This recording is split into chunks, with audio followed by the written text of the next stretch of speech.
Harpley, who's an MMO appointee, and Mr. White, the Sefton Council officer. As far as prejudicial interests are concerned, it's a bit too late for people to email the office, but in future, please, if you have an interest in agenda items, please make sure you do email the office in advance. In the interest of transparency, please will you also declare your interest before speaking on any agenda item in which you have an interest.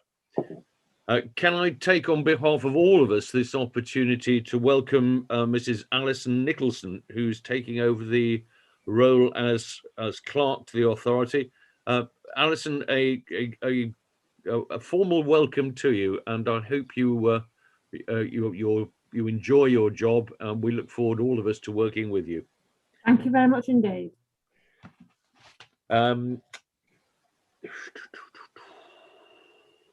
Right, minutes, next item, minutes of the meeting held on Zoom on the 10th of December. I'll run through those minutes page by page as usual.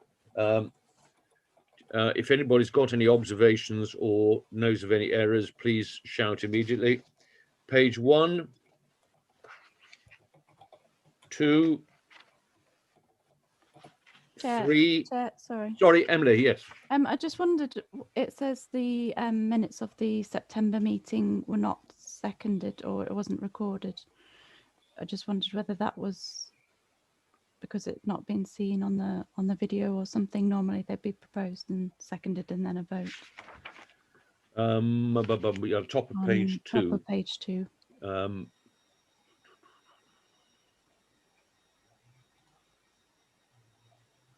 Now, do you know, I think that's down, although it's not recorded, I think it's down to me to review them. I will talk to the CEO afterwards, after this meeting. Stephen, I have a sneaky feeling I said I was going to review those minutes for you. Can we leave that as an open item? And I will ensure that it's dealt with. I'll make a note now, and I'll pick up a copy of those, review them, and then we can bring them back at the next meeting. Everybody happy with that? Are we talking about paragraph 40? Excuse me. Paul. We are indeed, yes.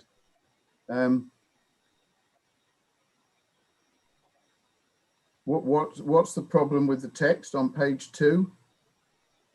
It says the seconder wasn't recorded. Normally, oh, I see. Yes, I've got you. Sorry, yes. But I think I was going to review those as well. Well, I think sometimes we don't manage to record a seconder. There's obviously a lot going on, and if Anthony misses it and everybody else misses it, and it's not actually stated, I mean, it might be worth just saying, Paul, to everyone, if you're proposing or seconding, please make it clear that you're doing that, and perhaps state the person who has proposed and seconded to make. Yeah, that's fair enough. That's for the benefit of. But if it hasn't been recorded, it's probably not available. So I don't know there's much point in going back. There's not a video of the meeting. Well, there may well be, but there is a video. Well, okay, can I suggest two things? I suggest we go back and have a look at that, see if we can clarify that. I think also, Stephen, from memory, I think I was going to review it for spelling inconsistencies in particular. So if somebody could actually send a copy of those minutes across to me electronically, I'll review them as well, and then we've got a full check on them. But I think a review of the audio recording will be helpful. All right, page 3. Page 4, 5, 6, 7, 8, 9, 10, and 11.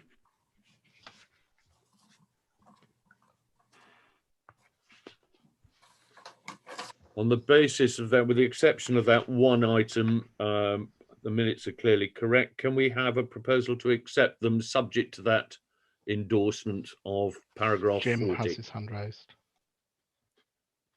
Sorry, Anthony. Jim had his hand raised. I'll come back to it. Sorry. Okay.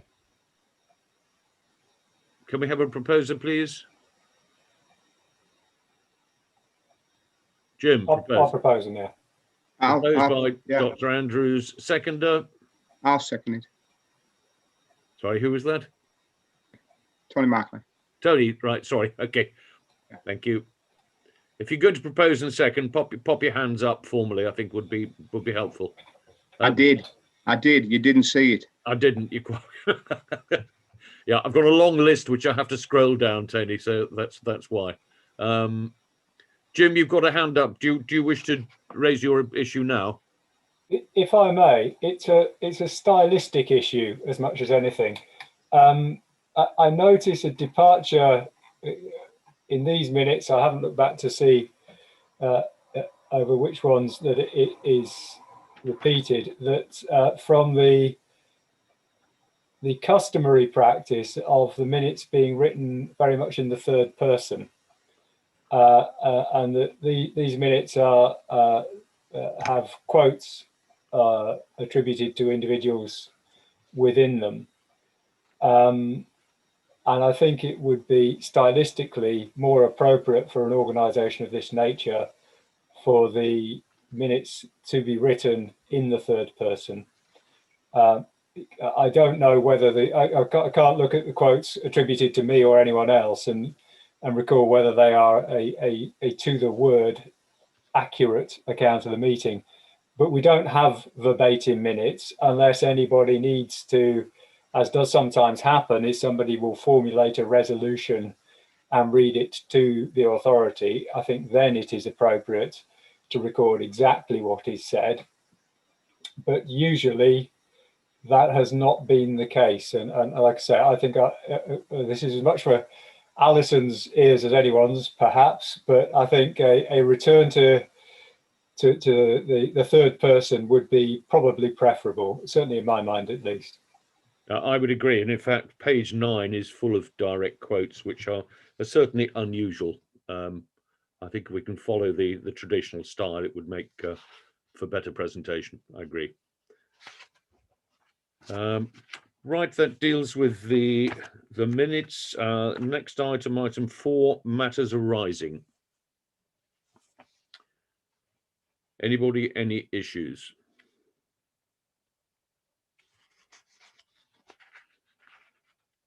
No.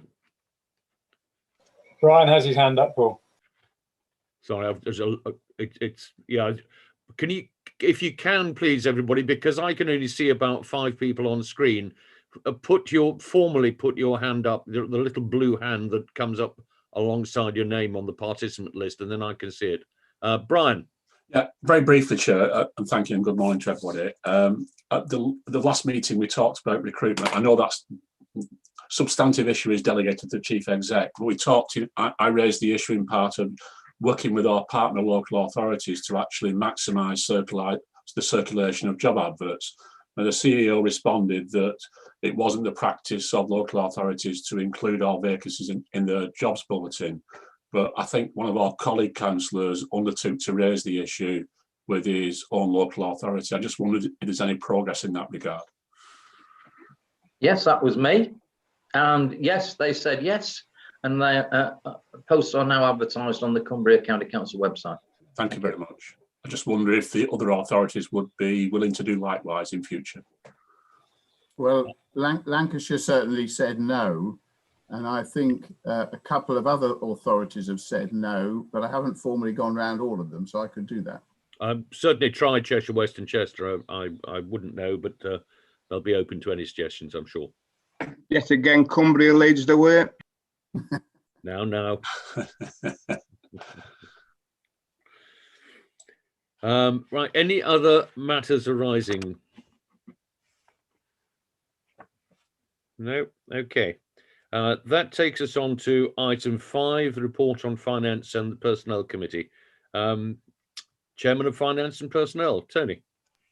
Thank you, Chairman. Yes, welcome everybody. We had a meeting yesterday and we welcomed our new Alison Nicholson, our new clerk to the authority, and also we welcomed Dr. Andrews, Jim, to the committee as well. So it was discussed the annual external independent audit for 1920 has so far not been possible to do due to government restrictions. This is it's now not a statutory item to be done, requirement. So the committee decided that they will continue with Moore and Smalley and have a 2-yearly one next year, which is quite correct, because we do have internal figures which are there for everybody to see.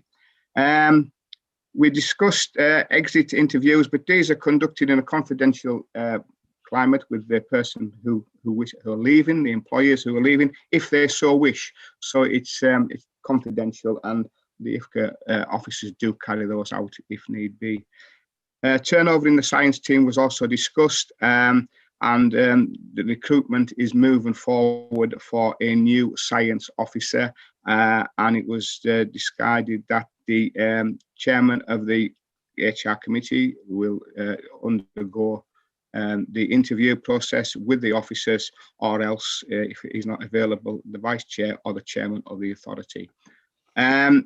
We've also discussed finances. We have sufficient money in to purchase the new vessel that is going to be further on in the agenda. So we have finances there to be able to do that. So everything seems to be working well. The levy was discussed and all the levies have gone out to the councils, and that's all right. So we are financially secure. Okay, thank you very much.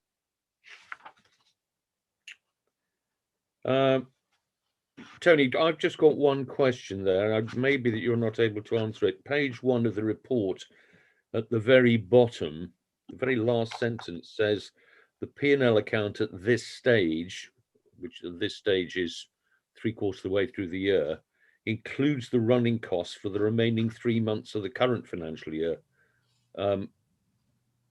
which puzzles me slightly. So are we saying basically the actual figures have got 9 months actual and 3 months of the budget in them? Because sorry, whereabouts is that at, Paul? The very last sentence on page 1 of the report. I think you've jumped on to the next agenda. Yeah. That's the financial report, Paul. I've given the agenda item 5, report from finance and personnel. You're quite right. I've not got a page 5 in my pack, an item 5 in my pack, and I've jumped straight to 6. My apologies entirely. Right. Okay. Yep. So that's item 6, which is the next one. Okay, yep, thank you. So I'm happy to take any questions and on if anybody has any. Is verbal. Yeah. Yeah. So guys, that's the statement saying this is verbal. Happy to take any questions if anybody has any. Okay, thank you. No, I think it was a successful meeting from my perspective yesterday. I think we dealt with a number of issues satisfactorily. Sorry, which takes me, he says, red-faced, onto item number 6. Finance officer, Catherine, my apologies. I was trying to steal your thunder. I really wasn't. Doesn't matter. Steal away. No, I wouldn't dream of it. Anyway. At least you know in advance what my question is. I know what your question is, so perhaps I'll try and answer it. Yes, you're right. Because you know, there is that amount, but because the levy all comes in at the beginning of the year, it's all in the transactional budget, because it's a snapshot of the accounts of the committee at a moment in time. And so the levy's all there. So a quarter of that levy has still to be spent at the end of December. So that's all I was trying to say, in case people think there's going to be a surplus of £500,000 at the end of the year. I don't think there is.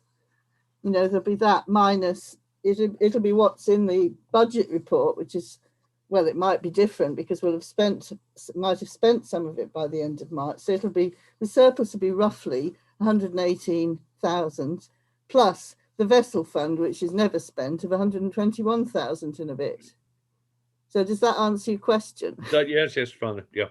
Yeah. I was just putting that in case people thought there was a discrepancy between the amount that was in surplus. No, that's fine. That's fine. Okay.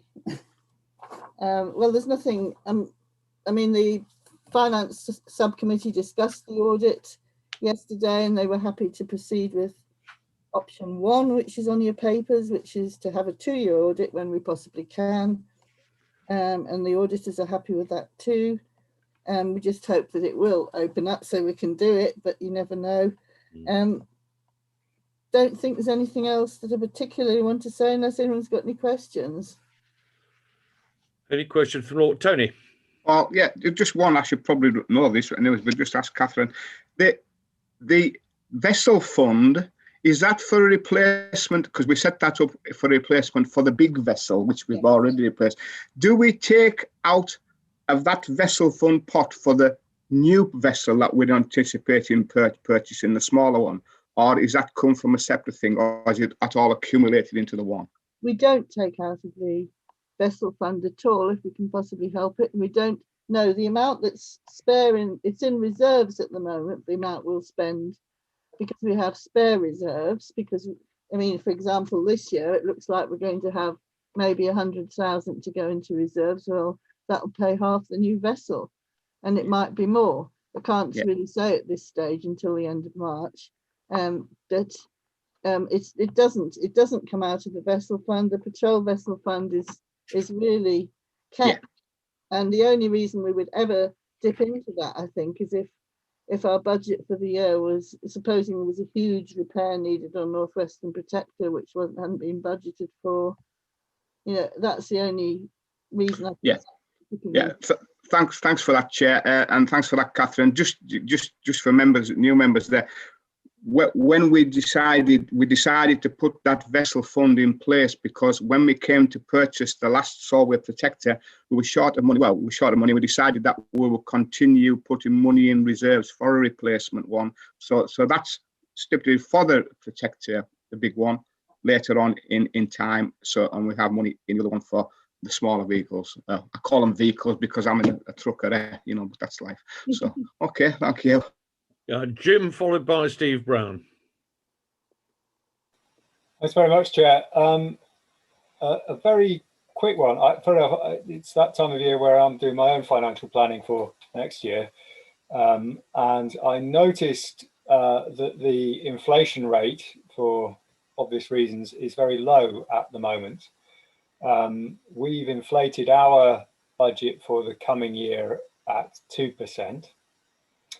And the RPI rate of inflation currently is 0.9%. And we can anticipate, I'm sure, given the state of the economy, that local authorities and government are going to be strapped for cash in the coming few years. I just flag this up, not because I think obviously we have resolved what our budget will be for the coming 12 months. But as the year progresses, it would seem to me that we need to make our plans for, in all likelihood, a much lower rate of increase in our budget for the next financial year. So that would be 22-23, and subsequent years than we have had recently. But I think that's obviously only flagging it up as something for us all to think about. It's not an issue for the coming financial year. I think that's a very cogent comment. I think my attitude would be grab it while you can. At least it consolidates our reserves, even if we're on for lower times ahead. I think that's a wise strategy. Typical chartered accountant talking. Clearly, I think there will have, Catherine, I think you will endorse the view too. There have been years when we've gone for a 2% levy increase when actually inflation has been well over that. So there's an element of swings and roundabouts. Yeah, really, it's all we're allowed to go for apparently, because it's like the council can only raise 2% without a referendum. And so being a joint committee of a council, we can really only ask for 2%. And I think this year councils are going to take 2%, plus I think 3% for social care, which they're allowed to do. And so we were advised by a senior finance guy at Lancashire Council some years ago to not be, not just ask for 0%, but ask for your 2%. And the councils can always say no. So ask for it. and see if you can get it. And they've not said no so far. And it doesn't look like they'll say, I mean, obviously it's decided by councillors at the budget setting meeting in December, of the finance and HR meeting in December. The councillors can decide not to ask for 2% if they think that, if they come from their council with an instruction not to, well, they can veto it. So that's really how it works. Indeed. Steve Brown. Yes, we're being asked, or it's been recommended, that option 1 here, that we have a 2-year audit because of, well, quite clearly the COVID problem. Will we be returning to an annual audit after that, when hopefully we're back to normal? I would expect so, yes. Yeah, I mean, that would be what I would, what I would thought was the best practice, is to have it annually. Although it is actually, it's just, I was just saying, we're not going to set a precedent here. No. I think this is a deviation for abnormal circumstances. It's as simple as that, Steve. Yeah. Well, that's all I wanted clarifying. Yeah. Right. Any other comments about the financial report or questions? No. Right. There are 3 recommendations. I'm going to take separate resolutions for all 3. So proposers and seconders, please. Firstly, that the budget review to the 31st of December 2020 is approved. Can I have a proposer? I'll propose that, Chair. Councillor Tony Markley, seconded by Wayne has seconded it. Right, thank you. All in favour? Anybody against? Any abstentions? Anthony, you're happy with that? You can see everybody? That was very fast. Do you want us to do it again? Yes, I didn't notice any against or any abstentions though. But well, let's just go for the latter 2. Anybody against?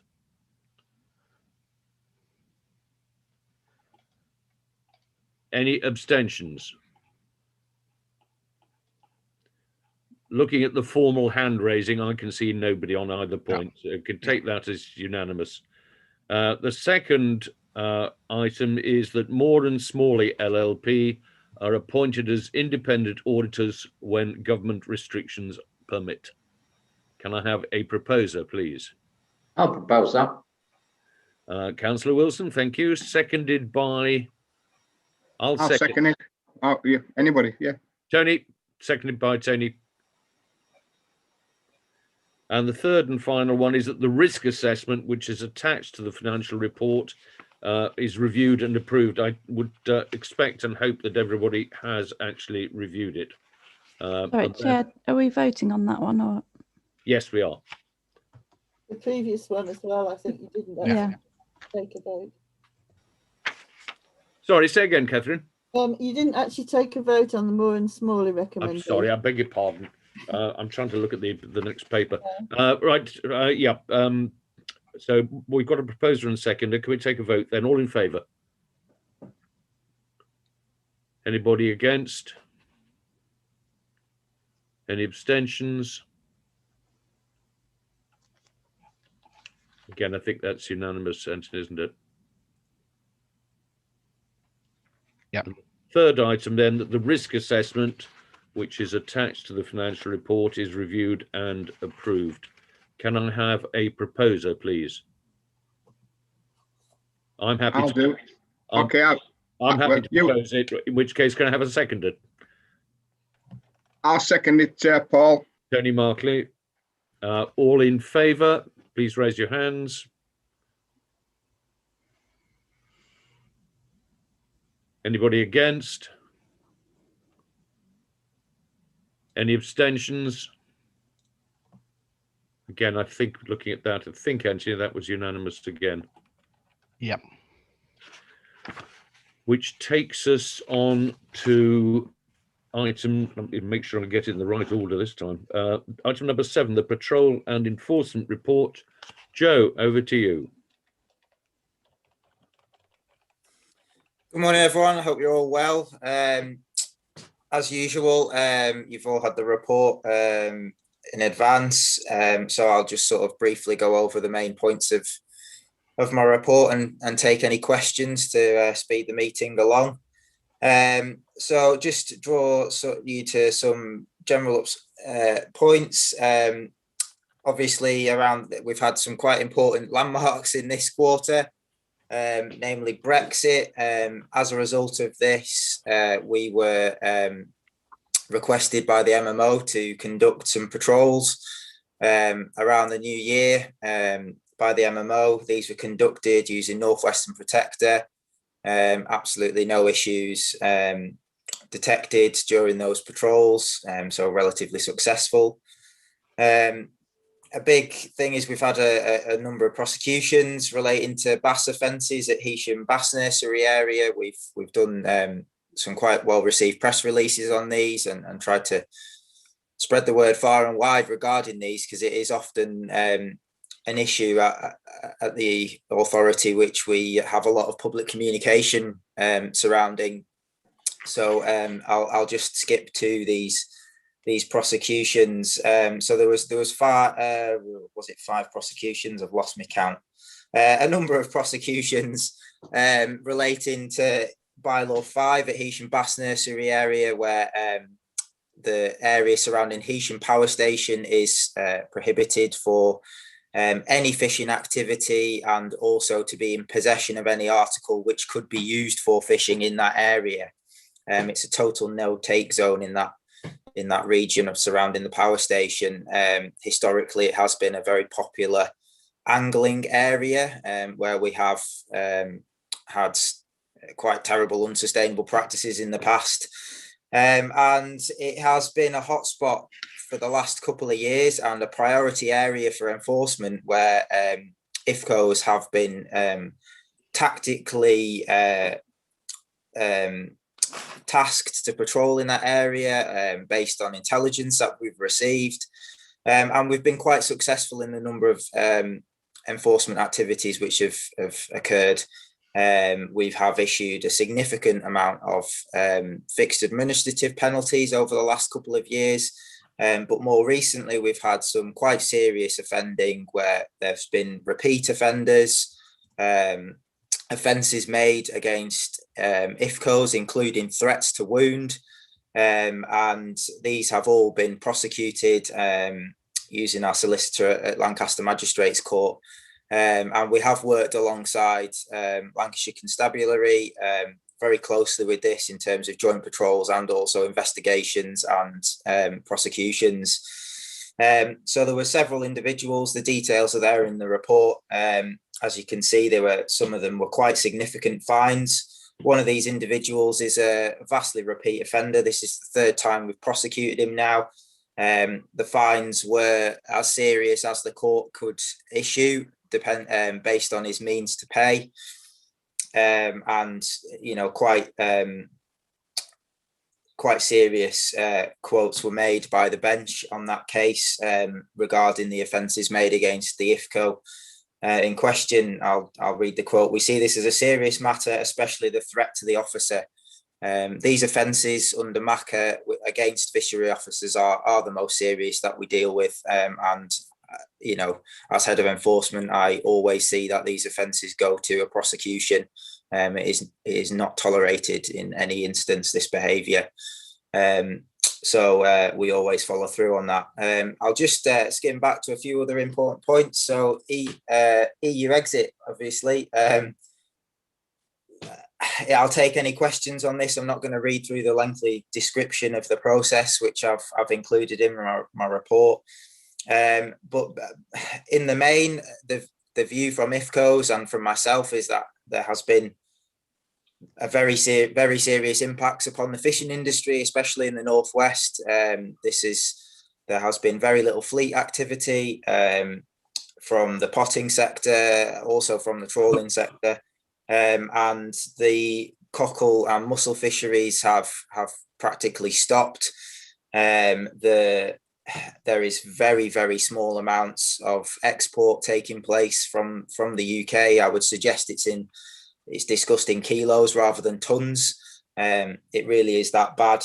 This is something we've had, strong communications with DEFRA, the MMO, over the last few months as well, to sort of assist in any means we can as a conduit with industry, as we often are. These are not issues surrounding shellfish hygiene regulations which we can regulate ourselves, but as often happens, as the fisheries regulator, we are the people who communicate best with the fishing industry. Training, there's been a lot of training going on by IFCOs over the last period of time. This has accumulated recently with a change in national training lead at the association, where Ian Jones left that position to become chief officer at Southern IFCA.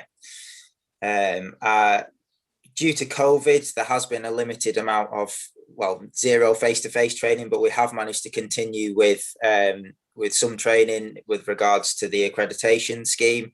I'll point him out because he's on the meeting today, but IFCO Tinnerson, Eric, has done exceedingly well on this accreditation scheme, and is one of the first IFCOs in the UK during this period to almost be awarded the full accreditation. This is a great qualification, and huge credit and a round of applause for Eric on that. It's a significant amount of work which Eric's undertaken over the period of the last 12 months since COVID began. So well done to Eric. We've had a number of other IFCOs who have progressed through this accreditation scheme and done really well. And we're moving forwards to some online learning surrounding the usual annual Torquay training course, which would take place in January, February time each year, and hasn't been able to take place this year. So that's really the bulk of my report. I'll just move forward to the bylaw 3 reporting, just to highlight how Brexit has impacted upon the cockle and mussel industry and our bylaw 3 permit holders. If you can see the quantities of shellfish which were being removed from Safe Lutber and Leven cockle beds in November and December, this is a low amount really compared to what we would have. The industry was relatively quiet at that period, and then just January is 697 kilos removed in a month. And that's from the bylaw 3 returns that have been supplied to us. So it's very low. Mussel fisheries have been a little bit more resilient, but this is due to mussels being sold for relaying in other areas of the country, such as the South Coast. So it has been a poor time, and the industry hasn't really managed to pick up. We have reports where we think it will increase, and then it hasn't really come to fruition yet. So we'll have to watch this space. So the rest of the report, if anyone wants to ask any questions, I'm here to answer them. So please ask away.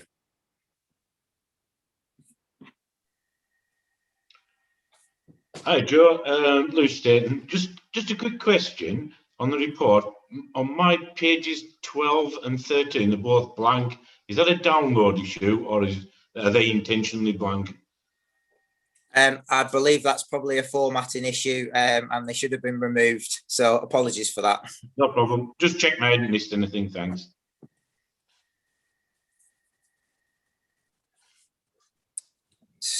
Mr. Brown.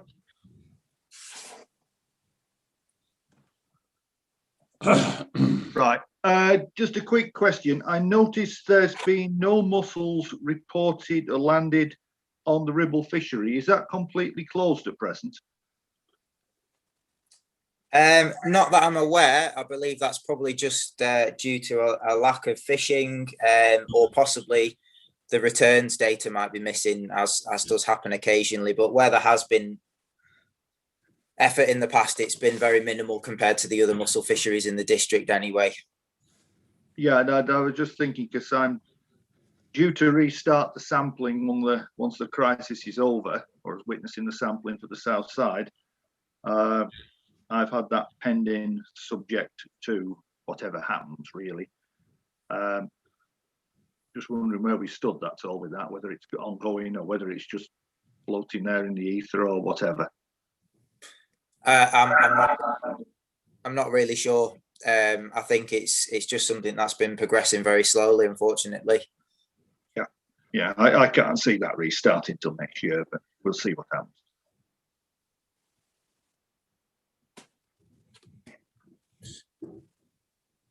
Councillor Wilson, you've got your hand up. Yes, thanks very much, and thank you for the report. It's probably one of the highlights of the early parts of the meeting, so this is good. Just as you mentioned on the foot of page 5, I think it is, Northwest IFGA officers have been feeding back information on the EU exit results to DEFRA and the MMO from the coast as to how this process is working.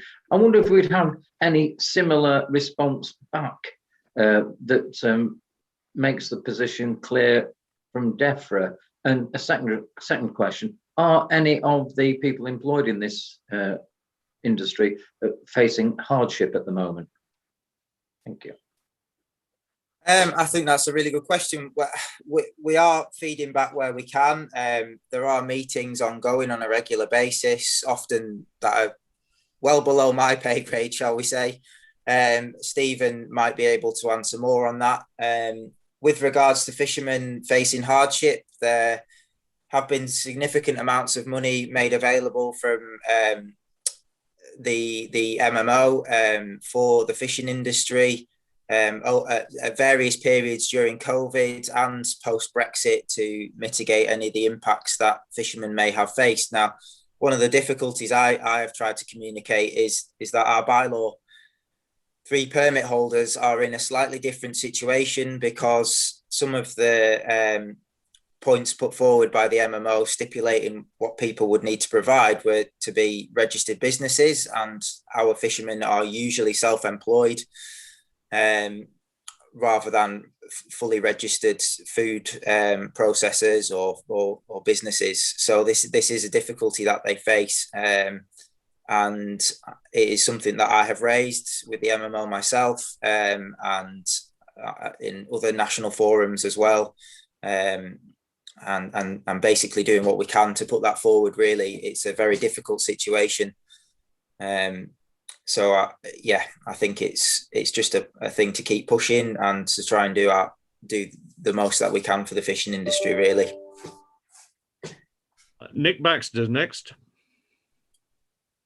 And also Rob Benson. Yep, I know. Yep, and followed by Rob Benson. I have said that. And Brian has had his hand up for a while. A long time. Sorry. I can't see a hand up on your opposite your name, Brian. It got tired, Chair. Right. Okay. Well, who's first then? Anthony, who's first up? Brian has had his hand up for a long time. Okay, Brian. Okay, thanks, Chair. I felt somewhat disenfranchised there for a while. I'd like to commend the team for their ongoing work at the Haitian Bass Conservation Area. It's good work. Just a question for the Head of Enforcement. Would he characterise the recent convictions as originating out of illegal recreational fishing or illegal commercial fishing for bass?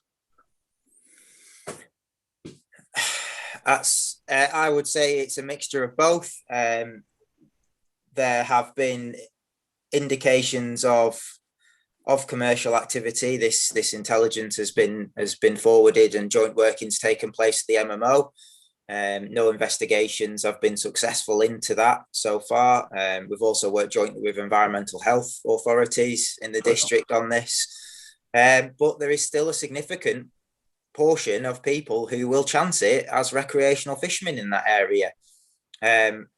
These people haven't yet been prosecuted because they're generally not repeat offenders, or the offending's not serious enough to warrant the public interest of prosecuting somebody.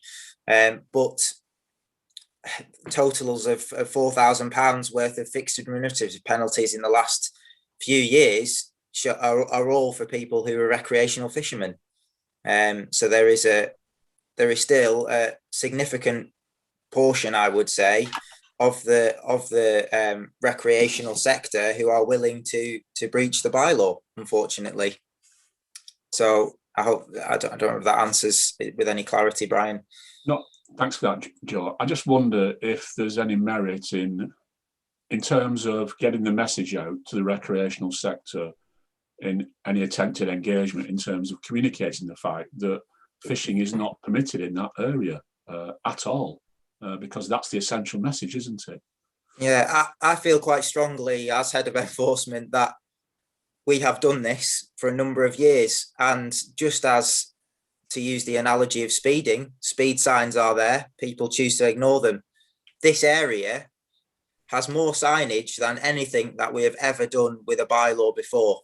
It has permanent aluminium signs at the hotspot of offending at the outflow. There are 2 5-foot by 5-foot signs saying no fishing.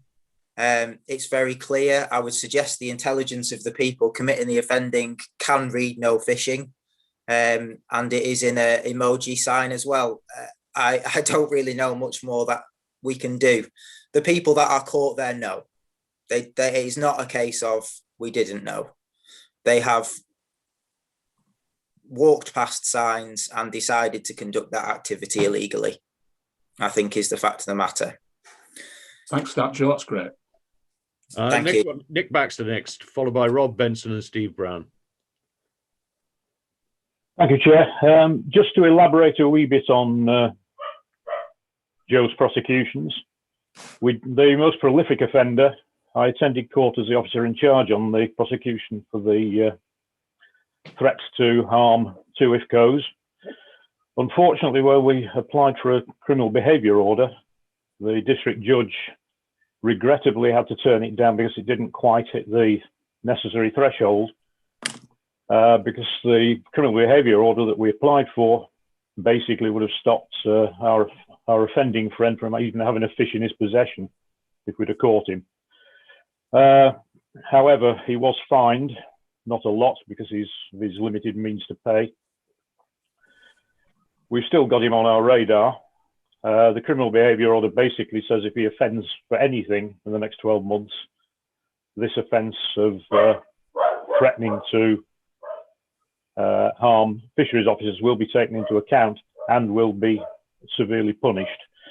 So he's still on the radar. We're still after him. Joe and I are working together to try and get him.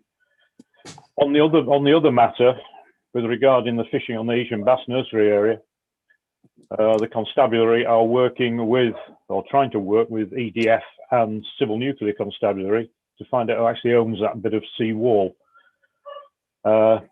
Everybody's denying it, including Peel Ports, because the easy answer there would be to put a piece of fencing across to actually stop people going onto the sea wall. But until we find out who owns it, we're up against a brick wall. However, we're not giving up. As strange as it may seem, I'm not too keen on spending my night hours up to my eyeballs in mud, traipsing across to get to the seawall to try and find these people, any more than Joe is. Yeah, thanks, Nick. It's been a lot of work, hasn't it, recently that we've spent, and there's been a few late nights, hasn't there, between the two of us. So again, thanks for that, Nick. Rob, I know you've been conscious you've had your hand up a while. Joe, I'm controlling the speakers. Sorry. All I want to do is talk. Yep, I've full consent, Rob. Yeah, just a quick message really with regards to, he mentioned that there's been communications prior to Brexit as to the issues with regards to well, the problems that we're seeing now. I just want to know, is it possible we can get something in writing with regards to when you've communicated, who you've communicated with? Because the way that this industry is looking from export, it's going to be destroyed. Well, it is at this moment. It is destroyed. So we are in the process of looking down all avenues of options, and we need evidence to back up our options. Is it possible to get anything in writing with regards to correspondence that you've had backwards and forwards? I I think that would need to be a formal request to the authority, and that would be fine as an FOI. I'm happy to discuss that with Anthony and Stephen as well. I mean, at the last TSB, I'm sure you were there. I find this a very emotive subject myself. I probably said more than I should have on this, from my personal opinion, documented in meetings with various industry organisations and government since 2017 when I took over this role. Unfortunately, it's fallen on deaf ears within industry and other agencies. But I will, Rob, do everything that I can if you send an FOI in to assist with that. You know I will. So yeah, quite happy to do that. Yeah, no, that's spot on, is that, Joe? Because I actually spoke to Stephen the other day, because there's I think it's number 32 on Stephen's report later. There's a bit on there about communications, and he thought that Mandy had communicated with them, but just he wasn't sure when I spoke with Stephen if he had access into Mandy's communications, her emails and what have you. So that might be something that, like you say, yeah, between you and Anthony, you can maybe have a good look at and see what you can do. Of course. Yeah, no problem. The other one quick little thing was Steve Brown mentioned about muscle sampling at Lytham. I've just had a message off Terry Davis. Terry is trying to get that back on track as we speak. But he's struggling to have any communications or to get hold of the person he needs to speak to. Steve, I think that must be somebody at Lytham Council. So it might be good if you could maybe speak with Terry after the meeting, Steve. Yeah. Steve's on the next on the list to speak. Okay. Cheers. Thanks, Rob. Right. First question. First thing to Rob there. Yeah, it's West Lancs Council, and basically, as far as I know, the bit I'm doing, not the IFCA's doing, we can restart once we get out of the various COVID problems. It's a straightforward situation with that one. The issue I put my hand up for was Joe mentioned financial assistance to the industry. Now, if I put from a long time ago my old fishing vessel owners head on, I remember one of the last sets of grant schemes, and the finance available went to the owners. Now, obviously, all our bylaw 3 holders are self-employed shell fishermen in their own right, and I just wondered if there is some means of relieving their very serious problems, which I'm sure they have, or could we highlight them if we haven't already? I would say that we've attempted to assist on both them points for many years, really, and yeah, that's all I can say, really, Steve. Is we have done that. We can but try. Yes. Right. Yeah. Good. Wayne Friend and Steve Manning have had their hand up for a while.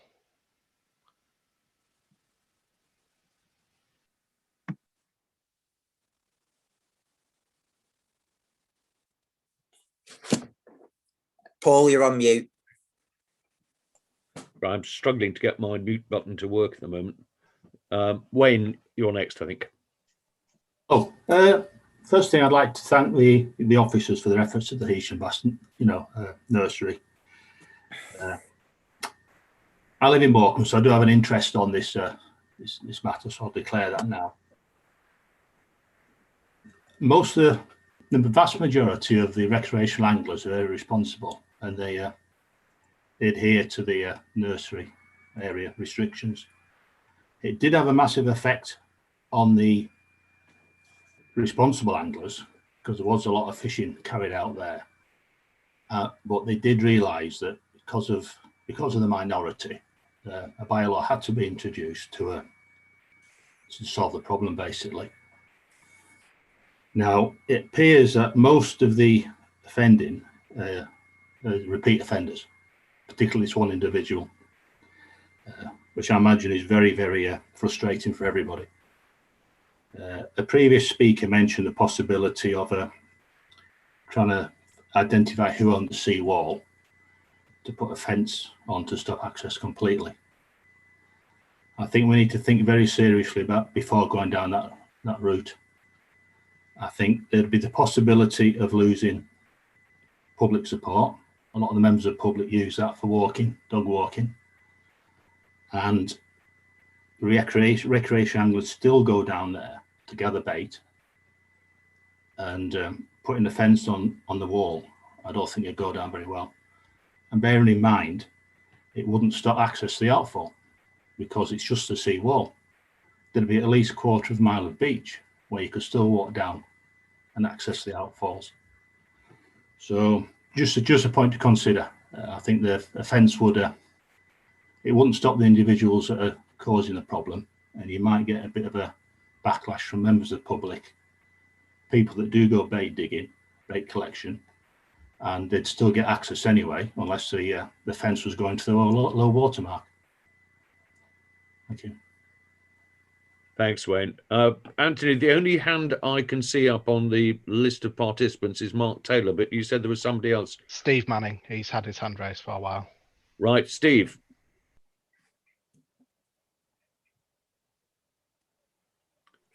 Yeah, sorry I was late this morning.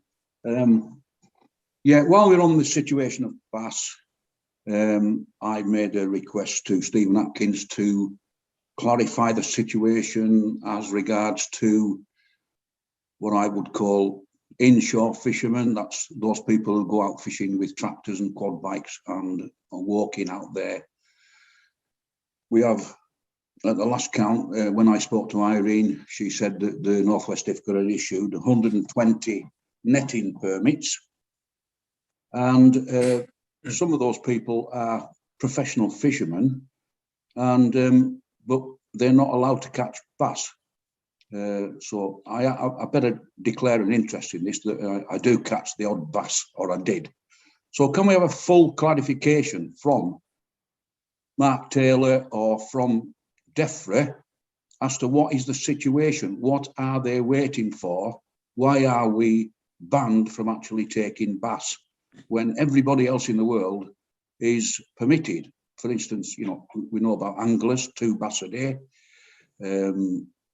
people with boat fishing licenses, but not this group of people are not allowed to take bass. Now, it's very important now because of the loss of shellfish sales.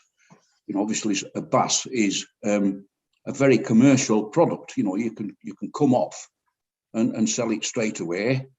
We have quite a few local markets, fish shops, one in Ulverston, a stallholder on Kendal Market, Southport Pete's Place, all local fishermen trying to make a living from selling local fish. So can we have a full report? Why are we not, or why are the inshore fishermen not permitted to land bass? Mark, I've got you on my list of speakers as next. Okay, I'll address Steve's point first, and I think we've been through this via email correspondence, and Steve kindly sort of gave a joint IFCA MMO response back to Stephen Atkins, CEO gave a response back on this. First point of clarity, the MMO doesn't write the regulations, we are the regulator, so we have no say in what the regulations prohibit or allow. The position with the bass restrictions is that DEFRA has taken a position to roll over the 2020 regulations into 2021. So that is the answer as to why the restrictions are as they are, in that DEFRA has taken the position to roll over last year's restrictions. So they look exactly the same. Now, you know, Brexit is seen as the opportunity to make more regional or national regulations around fisheries, and yes, that will hopefully come with time where we consider at a national or regional basis what the restrictions, what regulations should be for particular areas. But we are only 8 weeks into that period. These things aren't going to happen quickly. I think it's important that, as Stephen Atkins mentioned, that anyone who is not happy with particular restrictions can make those views heard. It's not that the MMO wouldn't entertain those views, it's just that we ourselves can't do anything about those, so we need to pass those on to DEFRA. Alternatively, people can obviously pass those through their local MPs. So if people want to put in writing specifically what their issues are around the restrictions, we will certainly facilitate getting those to the right people in DEFRA. But for point of clarity, the MMO is not the law maker, they are just the law enforcer, the law regulator. So that's just on that point. Just a couple of other points I wanted to make, Chair, where I put my hand up. Around the Heysham issue, again, commend the work that Joe and the IFCA have been doing on that, along with Nick, with the local constabulary. We ourselves have sort of been involved from a BAS restrictions point of view, what we just discussed. But I would echo Wayne's point, I think, about the wall option. And I think we need to think about the bigger picture here. Yes, that would solve Lancashire Constabulary, IFCA and MMO issues in terms of just, restricting access to the wall. But actually the vast majority of the users of that seawall are members of the public going about innocent, daily lives, having walks with dogs and things like that. So we just need to think about the sort of wider community issues, that if we were trying to solve our particular problem, the knock-on effect there. And lastly, just the point around funding. Yes, there are various funding schemes around at the moment for exporters or for fishermen. Again, a point of clarity on the MMO's role here. So this is not MMO money, nor does the MMO decide the criteria for that funding. We are effectively simply the administrators of that fund. So DEFRA have set the criteria, and the money itself effectively comes from Treasury, so it's effectively taxpayers' money. We are simply making a decision based on the criteria given to us as to who does or doesn't get this funding. Now, as with every funding scheme, standard EMFF funding that we've had and the initial COVID funding that we had almost this time last year, there will be winners and losers, I'm afraid. But again, if anyone wants to make a point, we are quite happy, and we are doing this to DEFRA on demonstrating where there are winners and more importantly, losers around not getting this scheme. But when specific criteria have to be set, there will always be individuals or businesses that fall slightly outside of that criteria, but we are making those concerns heard to DEFRA. And that's it from me. Sorry. Thank you. Thank you, Mark. Catherine. It was just an idea regarding the shellfish export problem. I know that it's probably the EU are going to say no, whatever, but I wondered if anyone has actually thought of starting a parliamentary petition on it, which we could put on our website and invite people to contribute to, because if you get a certain number of signatures, and I can't find one that's already been started, but there might be one, they have to debate it in Parliament. I know it will make representations to different departments, but I think it'd be quite good if they had to debate it in Parliament, frankly. That's all. Thanks, Catherine. Jim. Nice idea, but I think it's 10,000 to get it debated in Parliament. I'm not sure there's 10,000 shell fishermen, so it might end up being shooting yourselves in the foot to try that.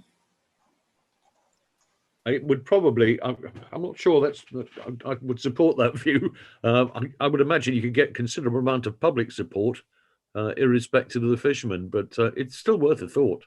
I honestly don't think it is. If you look at the press coverage this issue has raised, there are a huge number of people who are of the view that, and this is not a view I subscribe to, I hasten to add, I'm reporting what is out there on the internet.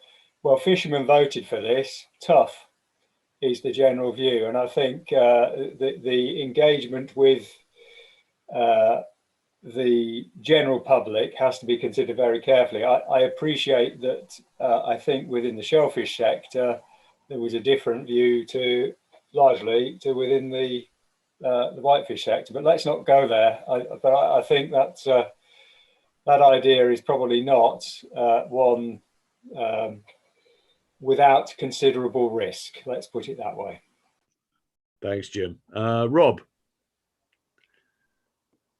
Yeah, just with regards to anything to do with Parliament, we've had umpteen meetings with George Eustace, Victoria Prentice, and it's like you might as well bang your head against a brick wall.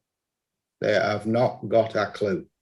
They have absolutely got no idea what they've legged us up for here. They really don't.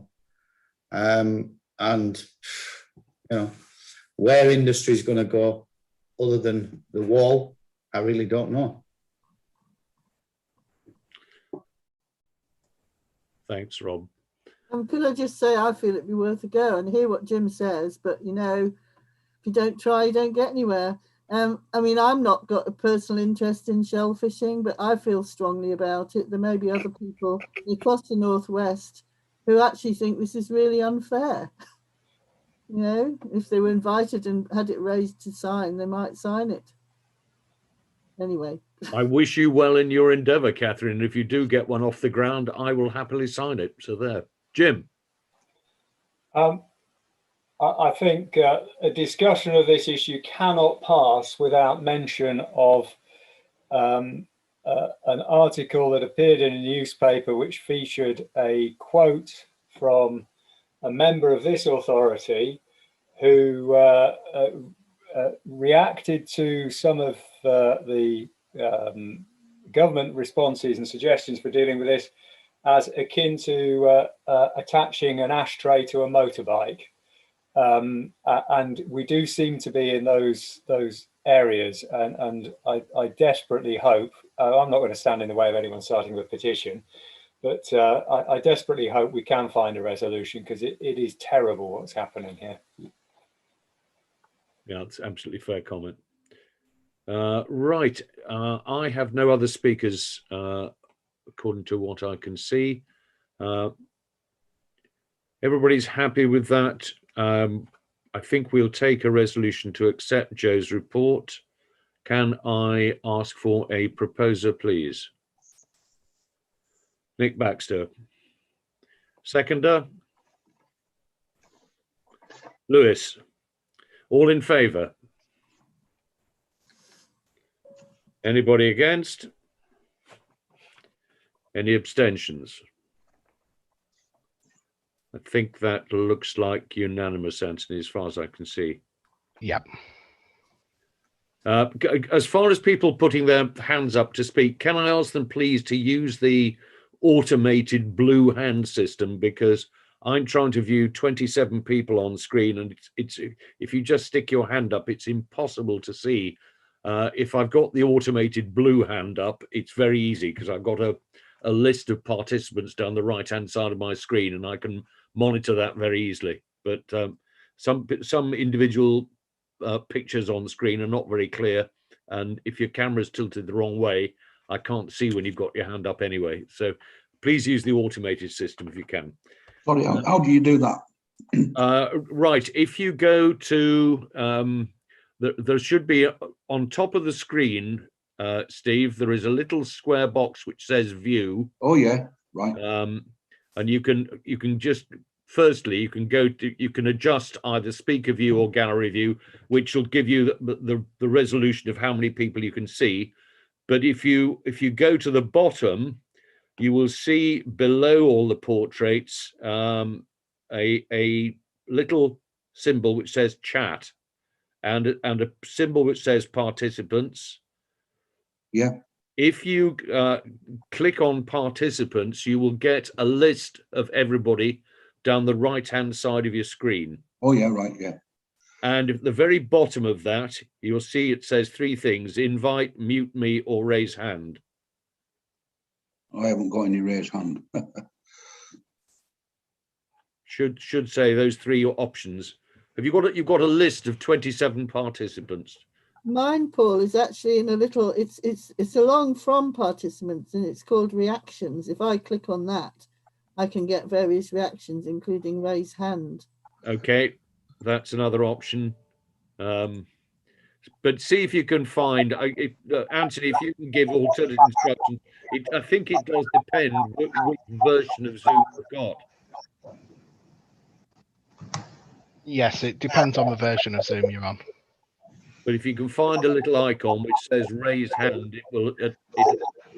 Tony, you've just put your blue hand up. It's gone again. That was fine. But let's try that. If Anthony's happy to monitor people's hands, I certainly find it very difficult to see 27 different hands up. But yeah, let's keep going. So we are looking now at item number 8. Joe, you're still on stage. The replacement of Protector Bravo.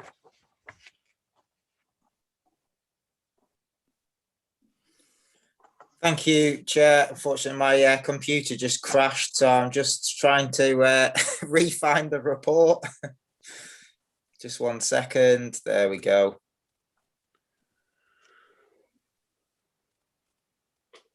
Thank you very much.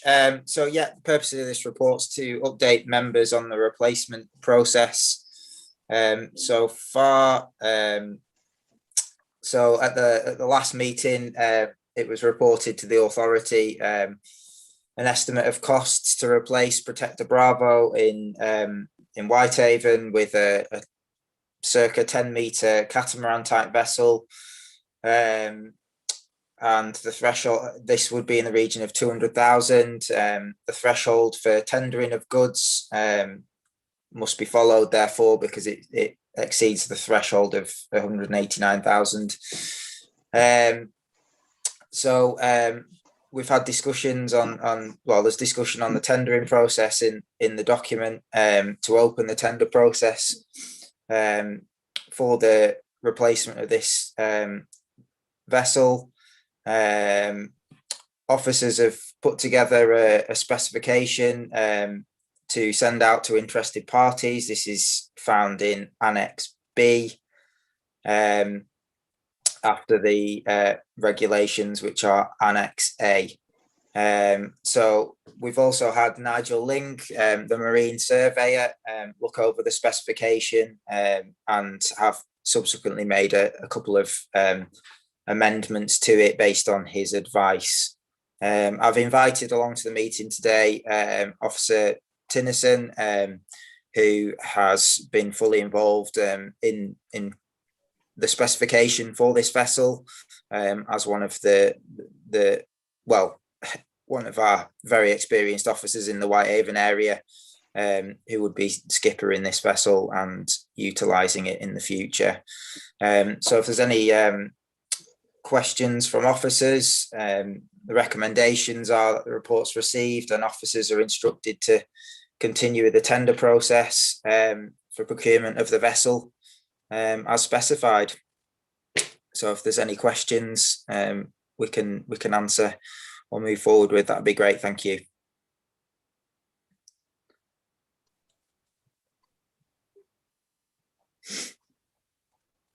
There's Tony and Brian Lee with hands up. You're on mute, Paul, I think. Sorry, my mute button is sticking. Tony, you're next. Right, thank you very much. Yes, I've read this this document and the agenda for the agenda item number 8, and fully in agreement of it. I think the schedule is there. We've been down this route before. I think the new vessel is definitely the way to go forward. We do have the finance, and I would like to move the recommendation as in number 1 and number 2, Chairman, if that's okay. Thank you. Brian wants to speak. He's got a hand up. Yeah, thank you, Chair. Thank you to the officers for a very detailed report in terms of specification.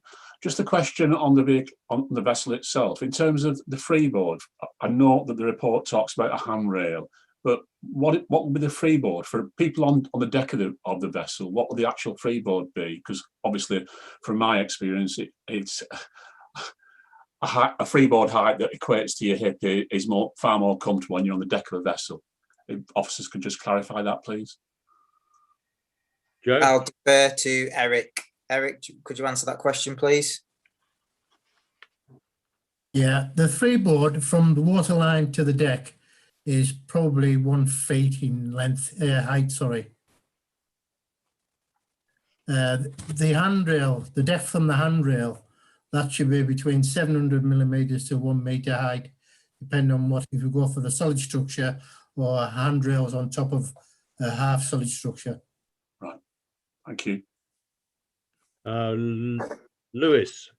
Yeah, just a quick one. When I've read through the specification, there's a mention of a kitchen, accommodation, everything. There's no mention of any heads on the boat. Is that an omission? That's toilets, by the way. It's not got accommodation. There's no accommodation on this vessel, and the specification does include a head. I'm just trying to look where it is. Yeah, I just didn't see it. Toilet facility in item point 20, cabin area under point 20. Yeah. There's toilet facility. Yeah. So apologies. Yeah, I've seen it now. Thank you. Lewis, is that a legacy hand up, or you want to speak again? Legacy hand. I haven't put it down yet. Okay. I don't think I can see any other blue hands up. Right, Tony, your recommendation was to deal with this as one resolution effectively, and I'm happy to do so. If you're proposing that items 1 and 2. Yeah, happy to do that, Chair. And anybody seconding? Trevor? All in favour? Anybody against? Any abstentions? I think that looked to me like unanimous, I think, Anthony. Yeah, it's Jim. Your hands remained up, so I abstained. Abstained, okay. Okay. And Steve Manning's got his hand up. Steve. Sorry, no. What was the question? Sorry, what was what question? What are we voting for? The recommendations at the top of the report, that firstly, that the report is received, secondly, that officers are instructed to continue with the tender process as required for the procurement of a vessel of this size and cost. Right, yeah, I'm voting for that, sorry. Yeah. Okay. Not Thank you. So we've got all in favour except for Jim, who is abstaining. Yeah. Okay. That's item number 8.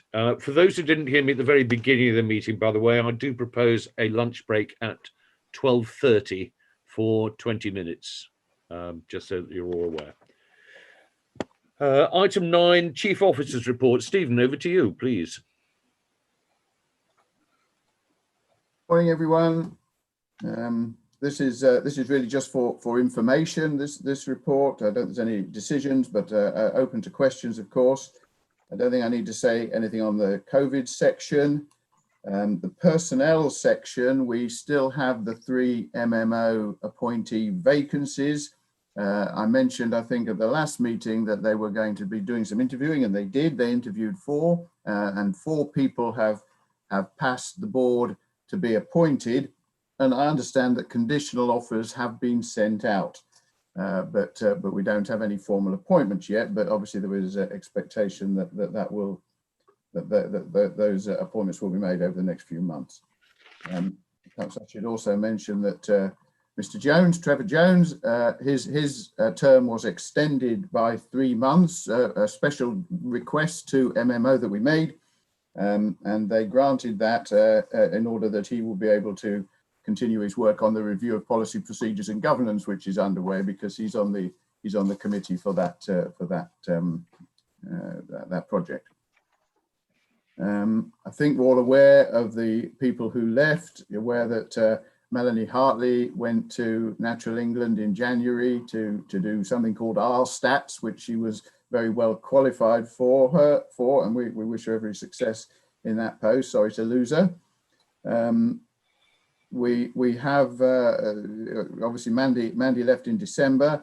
We've promoted John Haynes to acting senior scientist, and at the moment there's a recruitment for the acting senior for the senior scientist post underway. We also had the IFCO Elliot Walto requested a transfer from the enforcement team, from Joe's team, to the science team, and that has taken place. So we have 3 science officers at the moment. We also appointed Mr. Matthew Carroll in February to the science team. We actually conducted this recruitment about 12 months ago, and we weren't able to finish it due to the COVID regulations. But Matthew Carroll has now started, and he is getting on with his training as a science officer. So we're pleased to welcome him too. We've also mentioned Alison, appointed as clerk, and I'm sure that will make everything flow more smoothly over the next few months. Certainly hope so, and hope Alison enjoys her time here, as the chairman said earlier.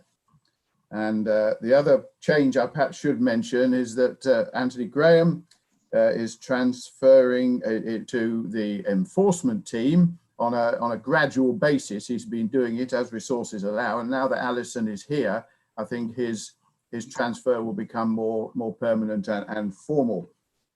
He's already got the warrant. He did the Torquay course a few years ago, and he will continue his communications role.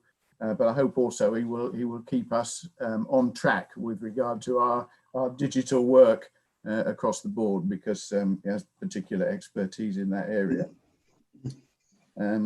Right, no health and safety things to report and no complaints. Anybody want to ask any questions so far? If not, I don't think I need to say much about the communication section that Anthony has included.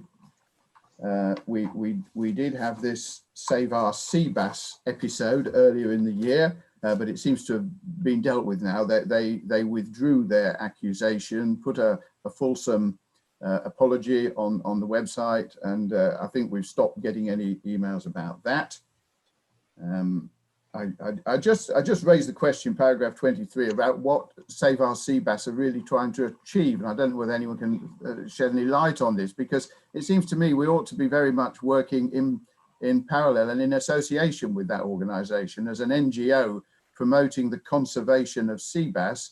You know, we're very much working towards that as well, with the regulations that we've already talked about, restricting the catching of sea bass, and the measures that have been taken nationwide to try and encourage recovery of sea bass populations. So I would quite like to know more about what Save Our Sea Bass are trying to achieve, because they haven't just attacked us, they've also attacked Cornwall IFCA and Northeastern IFCA.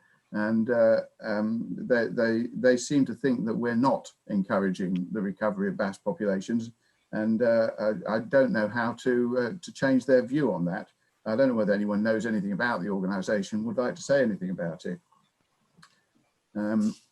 Going on to the association, I think the association is doing well now and getting it up to speed after the changes in 2019 and 2020.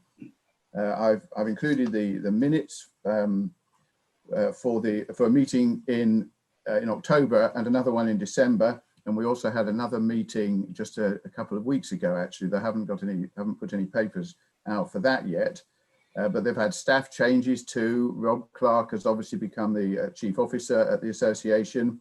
Stephen Travis, as I say in paragraph 26, he is the new lead training officer for the IFCA. And he will be sort of organising the training for all the IFCAs in a very comprehensive and unified way. And I think that will give a good, a much better training package for all our officers. And Joe is obviously closely in touch with that. He's talked a bit about training already, and I think it will improve our training programs across the board. DEFRA and Brexit. Well, probably everyone's aware that the fishing industry is really quite dissatisfied with the Brexit deal and the way it is all working out. And we've said quite a bit about that already, and I'm not sure I need to say any more. The coccolor mussel issue and the prohibition on the export of live shellfish is one of the really big issues that has gone wrong over fisheries and over Brexit. And it seems that we are trapped, we are stuck by a law, a European law actually, that prevents the export of live bivalve mollusks from a third country into Europe. I mean, it really should be sorted. There really should be something done to change that, but I think it probably will take a bit of time to do it. And we've said a bit about that. Rob has obviously been very involved and very active, and it's quite tragic for that industry at the moment, in the sense that you know, all our bylaw 3 permit holders and all the fishing for cockles and mussels across the district is more or less closed down, apart from very small gathering and small exports like within the country and within the UK. So it really is a very significant problem. And all I can say is we'll keep our eye on it. We'll look for opportunities to do anything and raise it. Catherine's idea of a petition, I think, is interesting. And I think I don't think Catherine's going to raise that, but maybe if the mussel growers in North Wales, if they thought it was worth doing it, or if the cockle fishermen on our permit list felt it was worth doing, we could offer any assistance, you know, on how to do it and get the process started. Maybe Steve Manning and his colleagues might be interested in that. Sorry, did you want to say anything about that? Anyone? I'll go on to a little bit about MAFCO. This is a committee set up by DEFRA, and it provides regular meetings for chief officers, chief IFCA officers, with some DEFRA officers. And it's now proving quite regular and quite well established and quite useful. I think the main thing to note about what DEFRA want out of IFCAs in the next few months is fisheries management plans. This is their big idea for the next few months, or even the next year or two, and that is going to be pushed very hard. So I've put quite a bit about what DEFRA have said about fisheries management plans on page 4 of the report there. We're not quite clear yet exactly what we will be asked to do, what fisheries management plans will look like, but we wait and see. We've already got a further discussion meeting with DEFRA to try and find out how we should engage with those things.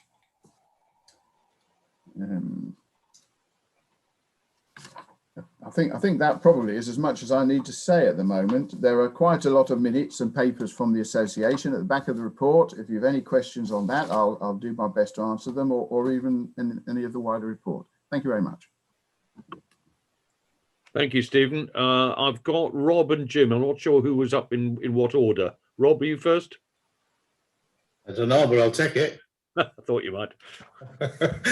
Yeah, just thinking on with regards to what Catherine mentioned before about trying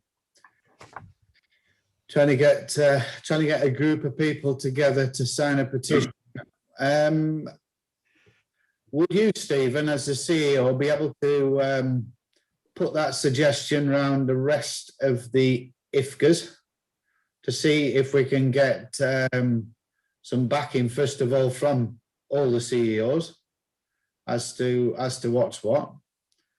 You know, because if we can get people pushing in little pockets here, there, and everywhere, it would be well. Any nudge is better than no nudge. Yeah. Yes, I can certainly see how other IFCAs. Sorry, was that all right, Paul? Yeah, no, that's absolutely fine, Stephen. Yeah, I'd certainly see how other IFCAs would respond to that, if you like. I am conscious that we are probably the worst affected IFCA by quite a long way. Do you not think so, Rob? Well, I mean, for example, there's the Thames cockle fishery and the Wash cockle fisheries, and they're essentially not affected because they don't export live shellfish anyway. It massively affects the Wash fishery. There's a mussel fishery. They can't do any exports from the mussel fishery. It restricts options of what fisheries want to do. But you know, you've got a massive fishery on the south coast in Devon and Sevens area. Is it Devon and Severn? The guy called John Holmyard, he's got a massive offshore mussel farm. You've got the guys that's in the Menai Straits, as in Trevor, and the likes, that's obviously just out of the IFCA district. You've got all the guys in South Wales, that's very restricted on what their options are for sales. You know, it's potentially going to make it difficult for a lot of the guys to achieve the true value of the product because of the limitations on where it can be on where it can be sold to. You know, it's when you look at the full picture, price goes down. It's like goes through the floor, doesn't it? It's like the equivalent of an atomic explosion. You know, it really is. And just regards to this sector, I'd agree with you. Yeah. Just a very quick one, if you don't mind, just in relation to what Mark Taylor said before, with regards the MMO have been given the job of distributing the funds that DEFRA so kindly put on the table. Them funds have been rejigged now, I think 3 different times, been given 3 different titles. And truthfully, for us, the funds that are there is very nice of the government to say there's £23 million there to distribute. But when it's like, you can see it, you just cannot touch it. It's impossible for anybody to get hold of any of that money that is actually going to make, we as a company cannot get hold of any of it. And it's like I say, it's been rejigged 3 different times. And I recall in one of the meetings that we had with, it was either, with George Eustace and Victoria Prentice in the same meeting, we asked, as in the other director, Omar asked a direct question, and that was, this is a fisheries disruption fund. That's what it was titled at that particular time. What's more disruptive than not being able to export anything? That is like total disruption. And they then basically said, oh, well, it's not really meant for you, but we're going to look at it. And it's like, yeah, you can look all you want, but you can't touch. Not good. No, I agree. Thanks, Rob. I have Jim followed by Mark. I've got a couple of comments to make. One which might lead straight into what Mark might be about to say, I suspect. So I'll say it briefly and see if then Mark wants to echo my thoughts, which is, although this is a very serious issue and very damaging to the shellfish industry, I think it has, what we're talking about here is straying into the political domain. And I do not think for a moment that it is appropriate for IFCAs to adopt a lobbying position in that regard, even though we are all very concerned about this. And Mark, is that why you put your hand up? I think it might be. Thanks, Jim. It's almost like you read my mind. Yeah, to some extent that was 2 points I was going to make around the issue, where I can't speak on behalf of the IFCA, a little bit as an authority member. For the MMO, it's not our job to champion the position of a particular stakeholder, whoever that might be, and whatever employees' personal opinions are about how they've been affected. I don't know whether that extends to the IFCA, but that's obviously the point that Jim's making. But for the MMO as a regulator, our job is to regulate, not to necessarily champion specific positions, albeit we will always facilitate providing those views to those that are able to make decisions, DEFRA and policy and ministers there. Just around this issue as well, just to kind of manage expectations as well. If people want to go down the petition route, then that's, I think, justifiable, and it will then potentially nudge people at DEFRA and make ministers' ears prick up. But the issue here is on the European Commission side of the fence. This is their regulation that requires deparation to happen within the prior to export to the EU. Historically, the European Commission is not particularly flexible on these things, and they would be setting a huge precedent to decide to exempt the UK from a requirement that affects every other third country in the world. So I think there just needs to be a sort of dose of realism as to where this may or may not lead here. That's not to say that it's completely off the cards, that the UK government couldn't take that stance with Brussels and try and get the changes made. But from the correspondence we've seen from very high up individuals in the European Commission so far, their position is not for moving. This is a requirement on third countries, which the UK now is, and is an unfortunate consequence of Brexit. So I think it's just there to sort of make those 2 points, an extension of what Jim says about, is it the IFCA's position to champion particular causes? It's certainly not the MMO's, unfortunately. And secondly, just around, actually, this isn't something that the UK can just flick a switch on here. This is actually sits with the European Commission. The CEO next. Okay. Yeah, I agree with everything that's been said, Mark, Jim, Rob, and it is, I fully agree. I would say the same myself, that it will be awkward for the IFCA to promote this. And I think if there were to be such a petition, it would have to come from industry first and foremost. And then, friends and interested parties can all sign the petition if they want to, including employees of IFCA. There would be no problem with that, or probably the MMO as well. But I do fully agree that it will be awkward for us to initiate it, and we really haven't got a role to do that.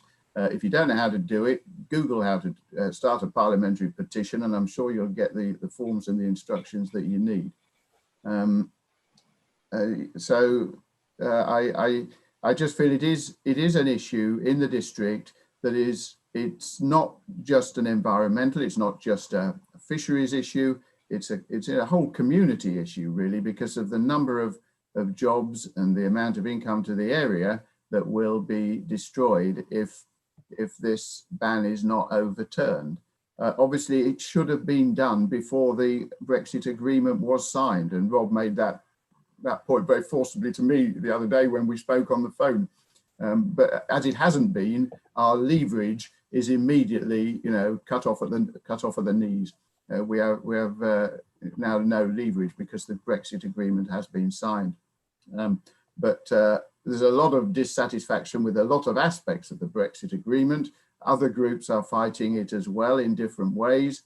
It may well still get changed or rejected all or in part, because as you watch the news and you see that Boris is refusing to implement aspects of the Brexit agreement. So I think we just need to watch it and look for our opportunity, or rather the opportunity of this sector, the cockle and mussel sector, the shellfish sector, to jump in and make their position known and their view active at any possible opportunity. Thank you. Thank you, Stephen. Jim, and then Caroline. Thank you very much, Chair. I was going to go on to the second part of what I was going to say was apart from saying that the IFCA has to stay within its remit, the most helpful thing that could possibly be done, I think, at this point is something that Rob alluded to earlier and is referenced in paragraph 28 of your report, Stephen, is that the alert that the IFCA gave to DEFRA in early 2020 it would be very helpful. If it could be provided in some way that doesn't require a freedom of information request, that would make everybody's lives much easier. Given that it is referenced in this report and we are members of the authority, could we not simply request that alert is circulated to the members of the authority following this meeting? Thanks, Jim. Caroline, followed by Stephen and Catherine. Yeah, I don't think there's going to be a short-term solution to this, unfortunately. And I think the situation with Europe is getting more and more antagonistic, and they want to make us suffer basically for Brexit, because there's talk of Sweden now thinking about leaving, etc., etc. So they're not going to make it easy. I do wonder if there's internal lobbying that can be done within Europe from the people that were buying the mussels and the cockles and who are now not getting their their supplies. So there might be some pressure that could be applied internally, but that would have to be through the industry, through industry links. And I also wonder if it's worth starting to think about putting pressure on the government, if we are not necessarily the IFCA, but as individual organisations, if we want to put pressure on the government, if it's worth setting up, you know, these decoration centres take millions of pounds to set up. We do have some in this country, but they don't have the capacity, and the individual businesses don't have the multi-million pounds that needed to develop them. But maybe some collective funding with government support, we could actually look in the long term to actually having our own decoration centres and overcoming the problem that way. Or alternatively, water quality improvements. But again, it's a very, very long-term situation. So I honestly don't know what the solution is, but I think Europe is going to make us suffer. I don't think it's going to be something that's going to be easily got past, unfortunately. Caroline, thanks for that. Can I? We've got Stephen, Catherine, followed by Trevor, Tony, and Rob. Stephen. Okay, yes. Rob will probably say the problem with depuration in the UK is that the shelf life of the product is much reduced. And at the moment, it doesn't work to depurate in the UK and then transport to the markets in Europe. You know, even Southern Europe, they arrive dead and rotting, and I'm sure Rob will have more to say on that. Catherine? I just wanted to query the fact that this was not part of our remit to champion this, because the IFCA's remit is to lead, champion and manage a sustainable marine environment and inshore fisheries, etc., etc. So it seems to me it's right there in what the government's given us to do. If we can't champion our local fisheries, I think it's, you know, a shame. And sorry to butt in, but there's also the social and the economic side of it, yeah? Yes, exactly. It goes on to that. Yes, it does. Yes. So it's right there in our total raison d'etre, if you like. And so I don't see why we're prevented from, you know, putting the case for our fisheries. And we do actually have bargaining chips, don't we? We've got a lot of fishing waters. You know, they want our fishing waters. If the government chose to do it, I think they could do it, or they could put in a support package for people until there can be a solution, which they're obviously not doing properly at the moment. You know, there are things they could do. And the more that it's raised, the more likely they are to do it. And I'm sure our local MPs would support it if it got debated in Parliament. So that's all. Thank you for that impassioned plea, Catherine. Trevor. Thanks, Chair. We can talk about this all day long. The fact of the matter is it's an a priori decision. We're a third-party country now, third country, and that's it. Game over.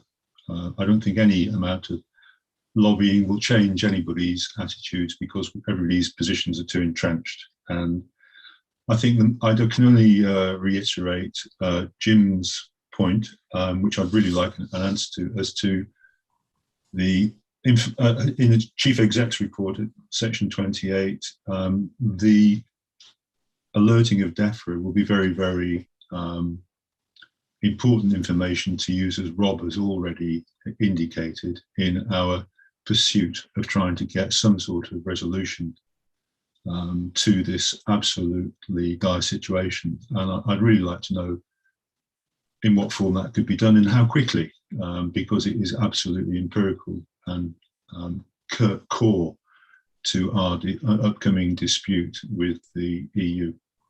Thanks. Thanks, Trevor. Tony, followed by Stephen. Thank you, Chair. There's a lot of right and wrongs here.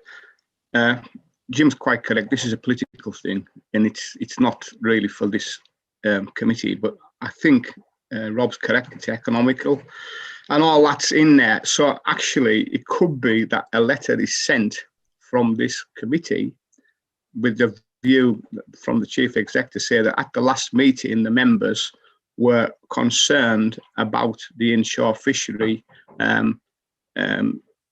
business on the northwest coast, and just do it at that. Don't want to get into the Brexits and anything like that, but I just think they're just listening to the concerns of the fishermen, and this committee has highlighted that and reiterated to government. I don't think you get into opinions or anything like that. You can just highlight that. That's my opinion. Thank you. Thanks, Denny. Stephen, followed by Jim. Okay, yes, I would support what Tony says there, and I would be willing to put something on paper if members want me to do that. It probably needs a resolution, and certainly I think it would be worth putting a letter in. I have had contacts with David Morris quite extensively. I know he is concerned about the situation because a lot of it's in his patch.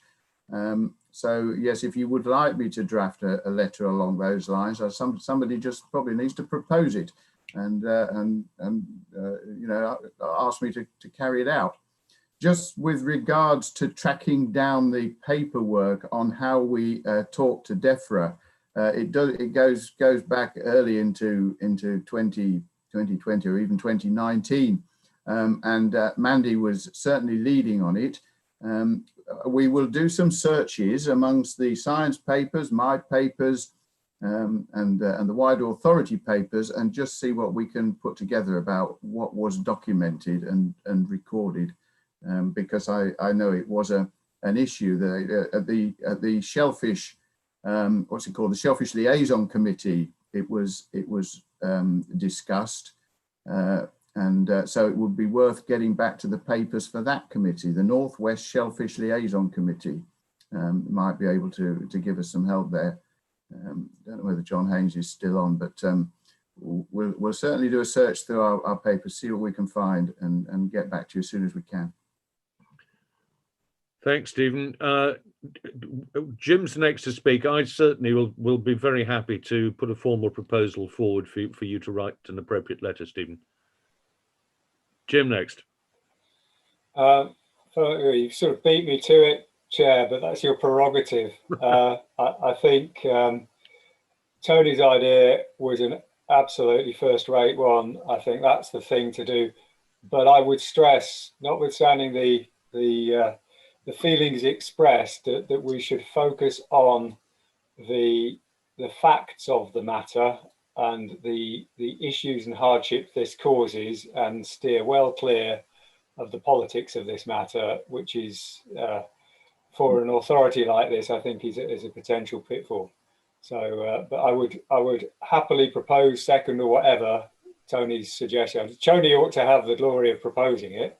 I was just about to say exactly that, and I ought to behave in a far more gentlemanly fashion and leave the man who made who founded the concept there to propose it. Tony, I take it you're going to formally propose. Yeah, thank you, Chair. I've been called lots of things, but very rarely a gentleman. No, but I'm happy to propose that. Thank you. I can understand why. Absolutely, definitely. Jim, if you'd like to second it, I'll bow out gracefully. Happy to. I'll second that. Okay, so now I don't at this point in time have any further speakers. Anybody else got any?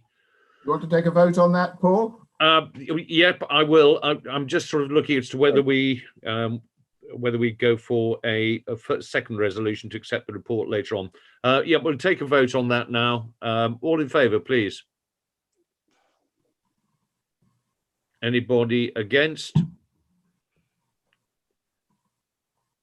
Any abstentions?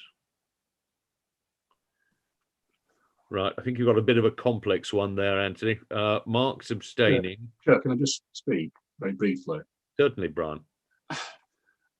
I'm not entirely clear on what the actual substantive proposal was. I get the fact that we're asking the Chief Executive to write to express the concerns of this authority.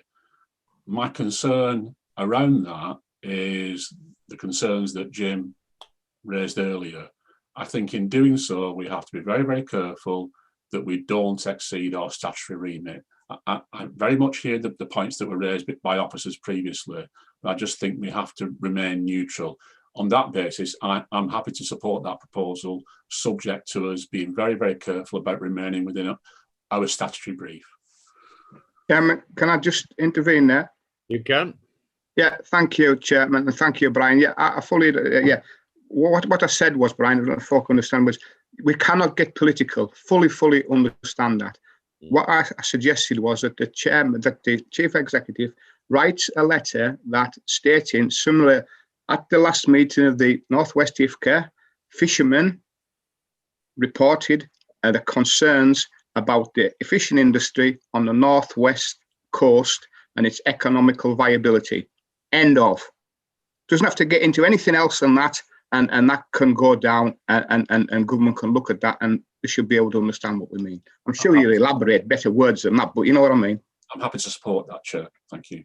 Thanks, Brian. Thanks, Tony, for expanding on that. Mark.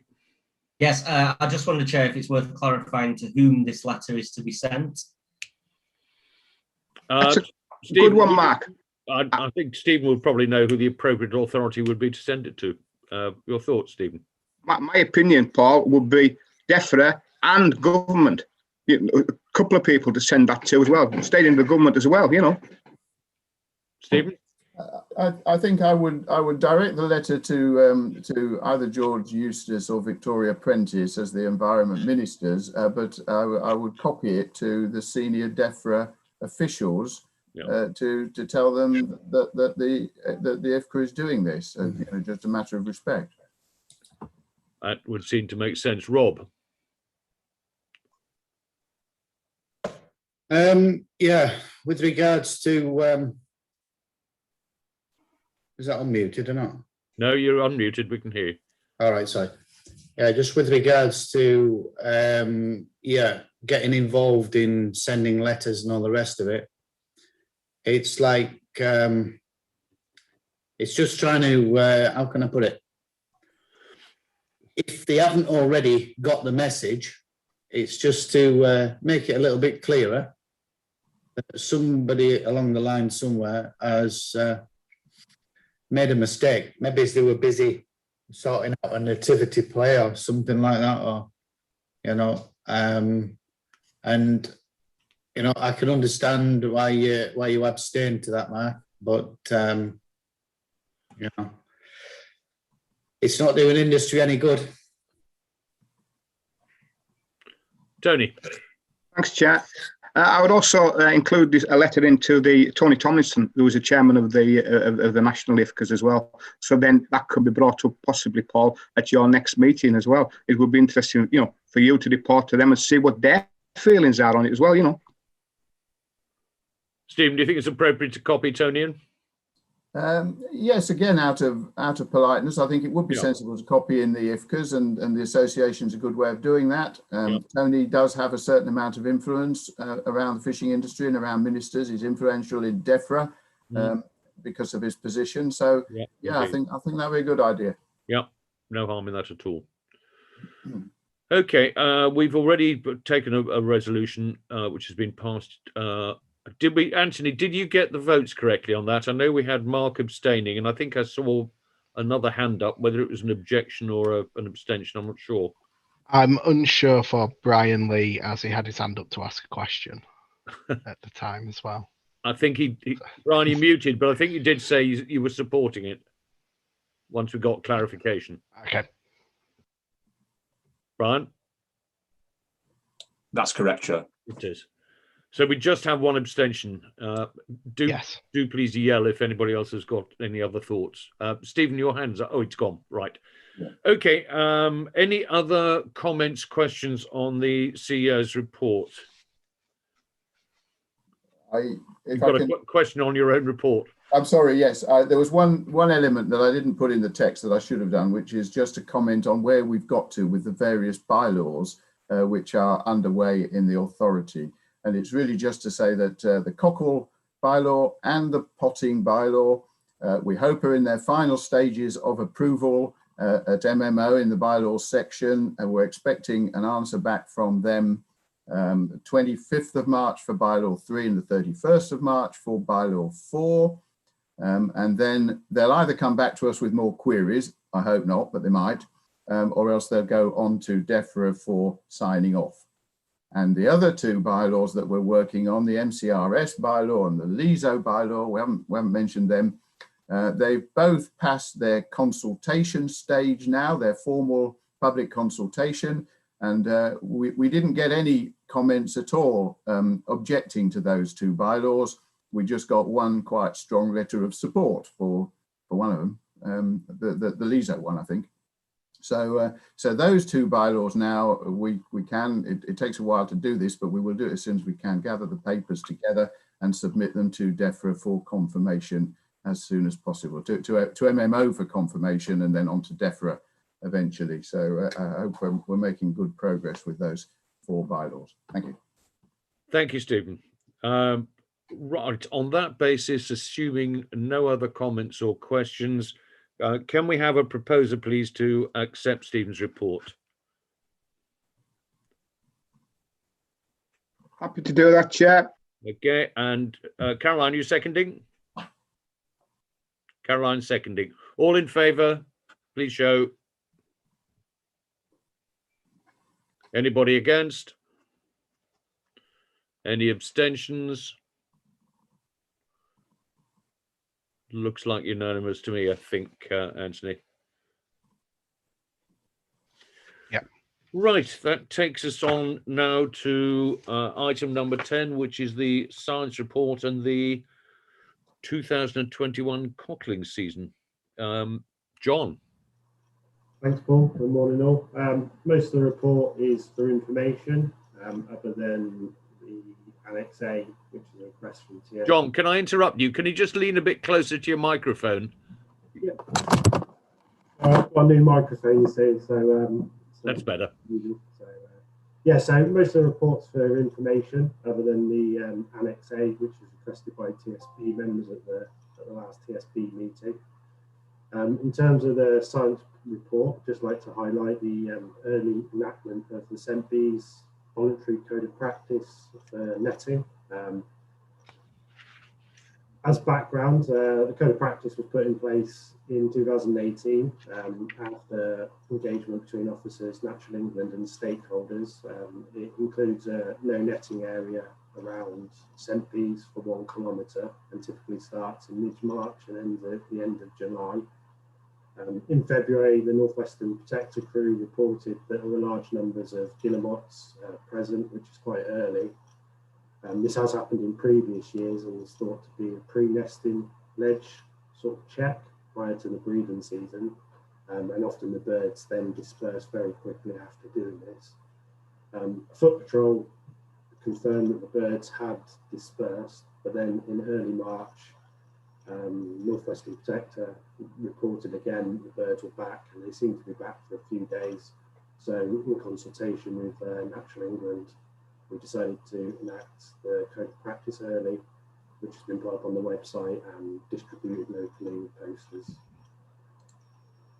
Moving on to Annex A and the cockle close season. At the February TSB meeting, there was a lot of discussion as today around the prohibition of live exports from Class B waters, the current impacts on fisheries, and the potential impacts in 2021. Discussions were had around changes to EU legislation in the NWF cockle close season to see whether any movement in the cockle close season could help negate some of the issues with the live bivalve exports. 2 options were considered at TSB. The delaying of the close season should any changes to EU legislation occur, and to suspend the cockle close season early. At the TSB meeting, officers were asked to provide a report on the main considerations for these changes. So in Annex A, I've kind of outlined most of the considerations, with the main points being the reasonings for the close season, and should we deviate from that, the potential impacts, although these may be negated by the area, relatively small areas fish, potential mixed views from industry, and the main one is really the top officers' time restraints and the potential impacts of moving the opening of the cockle beds and the work that's required from a survey and a HRA point of view to get these beds open, and the information that's required in terms of stocks for both mussels and cockles. I don't know if Stephen or Joe have got anything to add on the closed season. This is a sort of officer's report.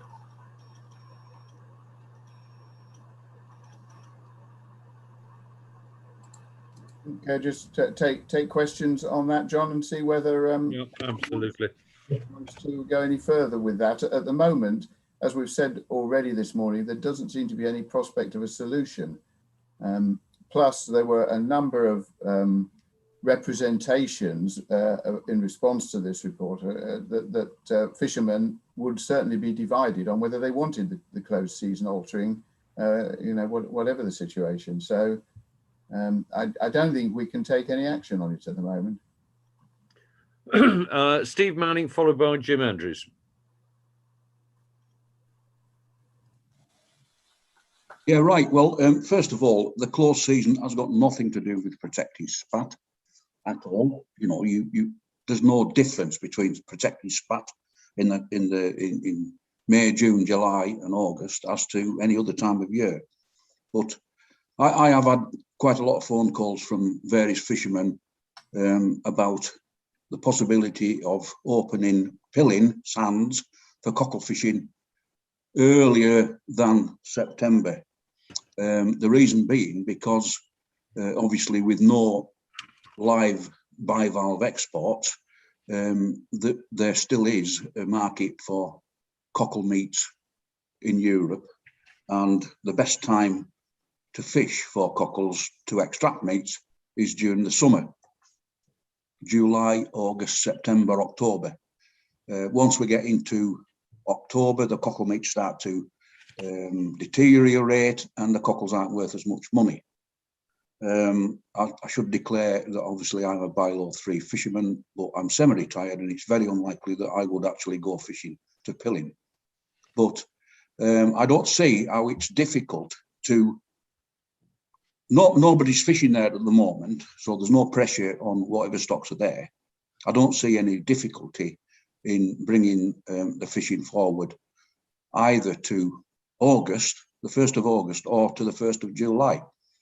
Obviously there'd have to be a survey done quickly, but you could do the survey on any tide. You don't have to go out on very large tides, and I do think this would be a big advantage. As regards to the rest of Morecambe Bay, I did say in my email that the vast majority of the active fishermen prefer to leave Flukeborough and Newbiggin as it is. So that's my I would propose that we bring forward as we did on Falnays, bring forward the opening of the cockle beds on pilling to either July or August, subject to there being adequate stocks. That's my proposal. Thanks, Steve. Steve Brown, followed by Jim Andrews. I think Jim had his hand up first. Did he? Okay, happy to take that in reverse order. Sorry, Jim. I didn't like that. I would echo what Steve Manning just said, and I just sort of wanted to correct any misperception that had been raised. The point of the review of whether things could be done with the cockle close season was actually in connection with what we've just been discussing with bivalve exports, is to make sure that we didn't end up in a situation where effectively the authority was caught with its trousers down. If there was going to suddenly be a resolution of the live bivalve mollusk issue, just literally days before we implement a close season, then we would end up potentially denying people the opportunity to make some money. But what Steve has just suggested, about his experience, I think that may be a better way to go about it.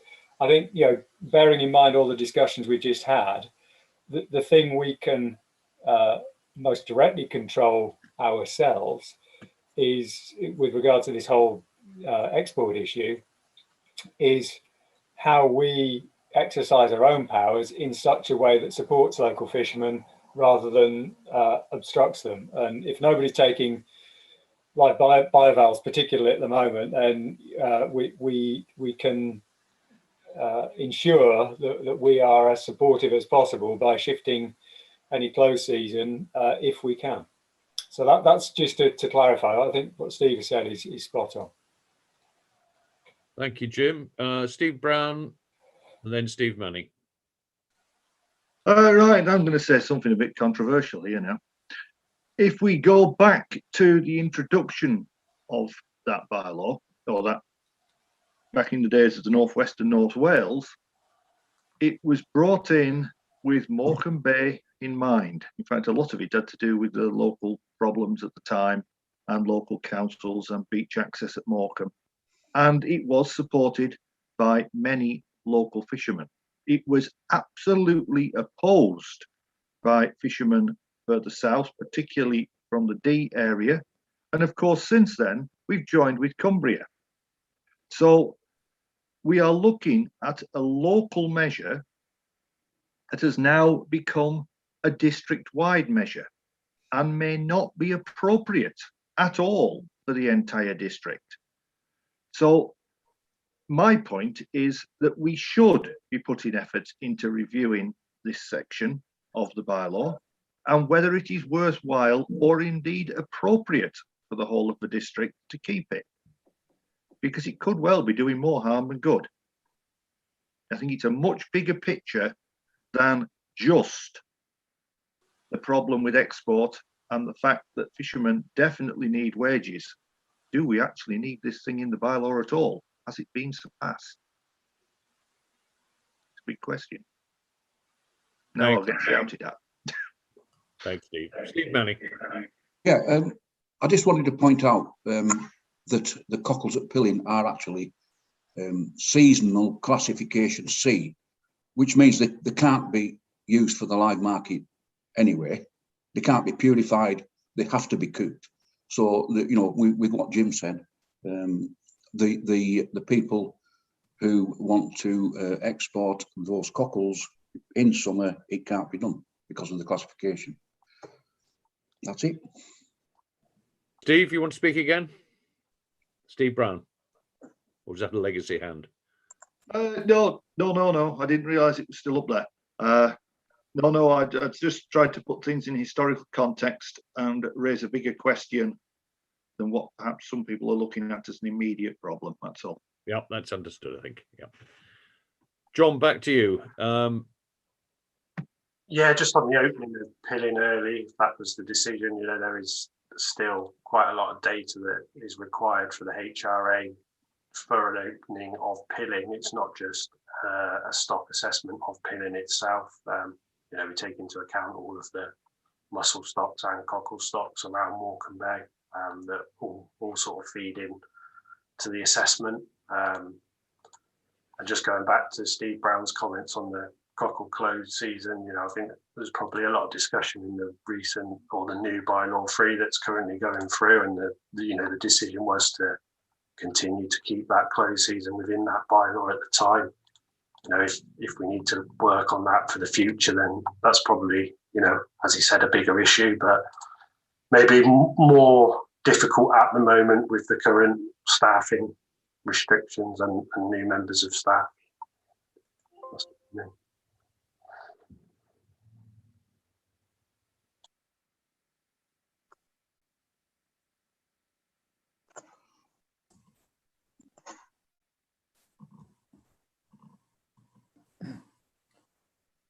Jim, you've got a hand up.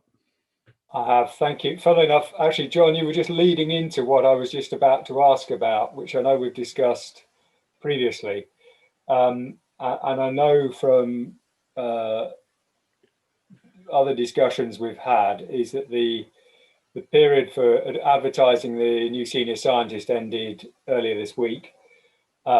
Presumably interviews will take place at some time in the near future, but it looks to me awfully like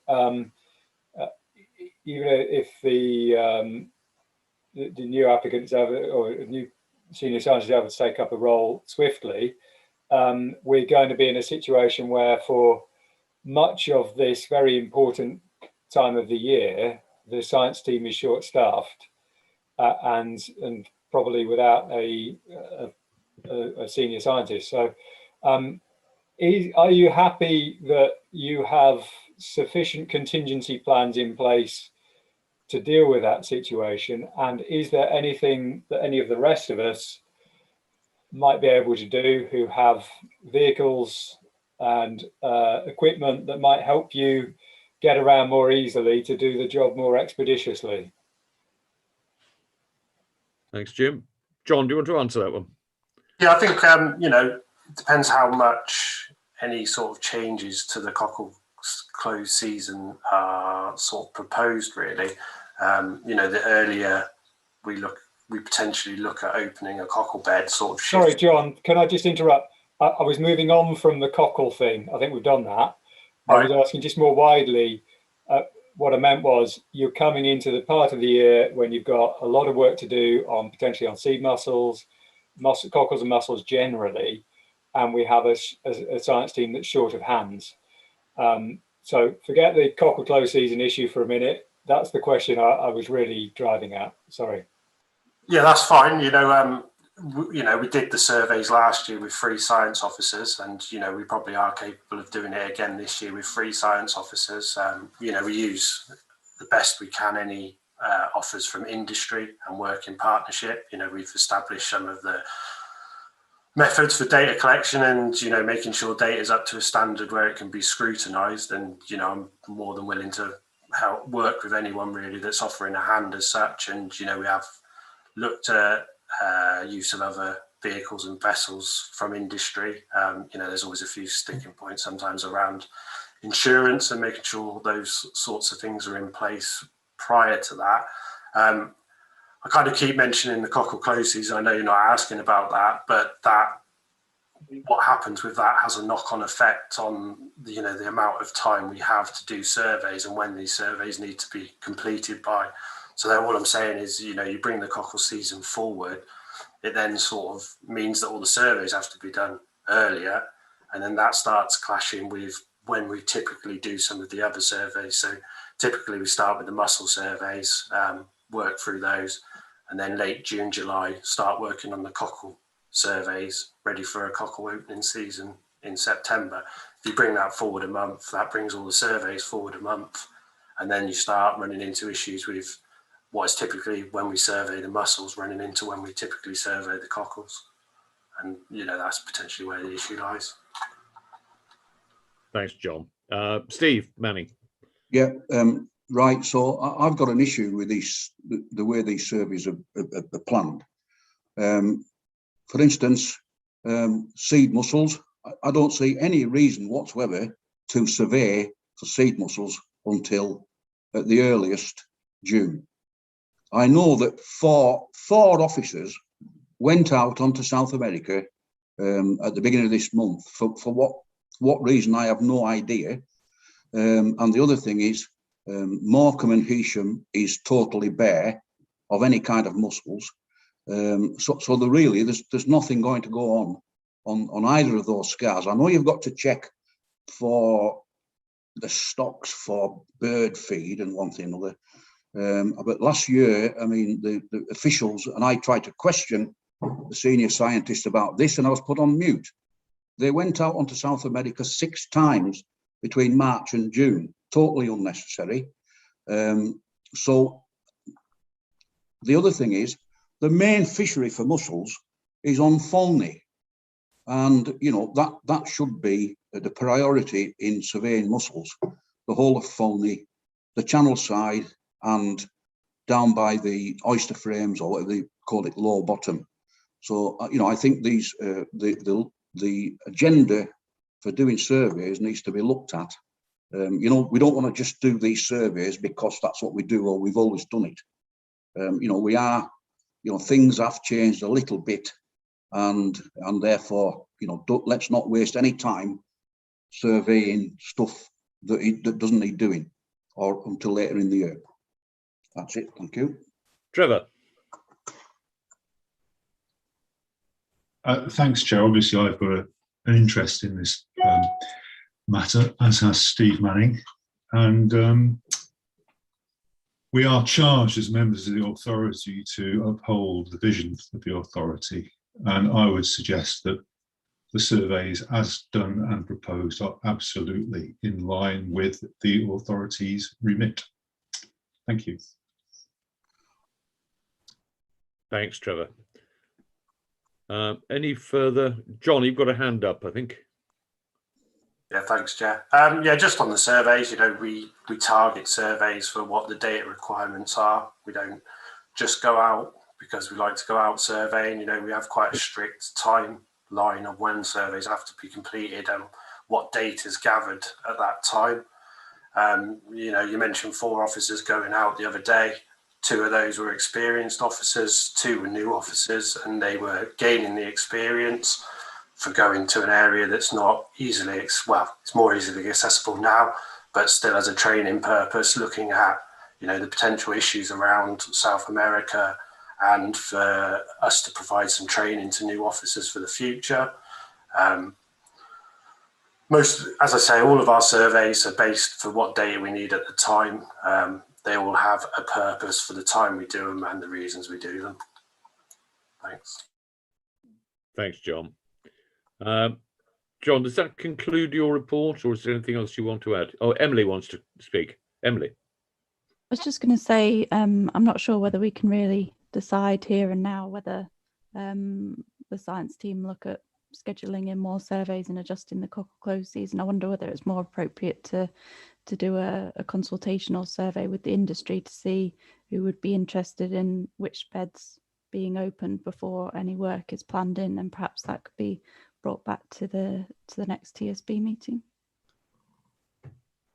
Seem an appropriate course of action. Stephen. Yes, I was going to suggest something a little bit similar. Certainly, I don't think we've got enough information at this meeting now to be able to take a decision that will affect the whole summer and all the programs of the science team for some months. And so I think I would suggest that, I mean, Emily's idea of a survey may be appropriate. We'll perhaps give some thought to that. But essentially, we will know a lot more by the June meeting, and that it may be appropriate to bring the matter back then and see what we need to do at that point. Thanks, Steve. Steve Manning, you had your hand up briefly then. Did you want to speak again? Your hand disappeared. Yeah, okay. Yeah, just I think Emily's right. You know, I mean, we've got, you know, what the fishermen from around the Blackpool area are pressing for this early opening of Pilling. The cockles on there are absolutely worthless at the moment, and they're just going to go to waste in terms of, you know, value. So I can't see anybody, any bylaw 3 fishermen objecting to it, but with obviously Flukeborough and the rest of it, then maybe we should do some kind of a consultation. That's fair enough. Thanks, Steve. Right, if we're there with comments, we've actually got 3 recommendations as far as the science report is concerned. First one is that members approve the report. I think we'll deal with this separately. Let's have a proposer, please, and take this as a resolution. Can I propose that the members approve the report? Emily to propose, Tony to second. All in favour? Anybody against? Any abstentions? Steve Manning abstaining. And Rob Benson. And Rob. Okay, now the remaining 2 recommendations, just wondering how we're going to frame these. Are we just going to accept them, or are we going to form them as a resolution? Earlier cockle surveys to permit fishing in the 2021 closed season will be difficult to achieve against existing plans and priorities. John, what are your thoughts on how we ought to frame this? John? Sorry, I was just taking myself off mute. Probably go with what Emily's maybe suggested as recommendations rather than those that are in the report to survey. Right. Okay. Emily, do you want to frame a formal proposal then? Yes, I'll propose that the officers undertake consultation or survey with bylaw 3 permit holders to look at the options for who would be interested in the cockle beds. Timing's being changed. Can we have a seconder for that proposal, please? Brian Lee. All in favour, please show. Anybody against? Any abstentions? Rob's abstaining. I think he's the only one I can see. Is that right, Anthony? Can I just double check, Steve Manning, what were you voting? You're muted, Steve. Yeah, I voted, for Emily's proposal. Yeah. Okay. I don't think you can, Steve, because you're involved. Yeah. Involvement. I don't think that Emily's proposal affects my living. Okay. I don't know. Okay, well, abstain me. Mr. CEO, judgmentally, what are your thoughts on? Just wanted to put you in the right box, Steve. That was all. So. No, thank you, Rob. Appreciate the thoughts there. Steve, what do you think? Well, I think yes. If you've got a peculiar interest, you probably shouldn't vote technically, or abstain if that's acceptable. We have a clear majority, I think, anyway. Yeah, to go we with do. Emily's suggestion. Yeah. We'll put you down then, Steve Manning, as abstaining, I think, for safety. Okay. All right. That proposal of Emily's, I think, actually effectively covers recommendations 2 and 3.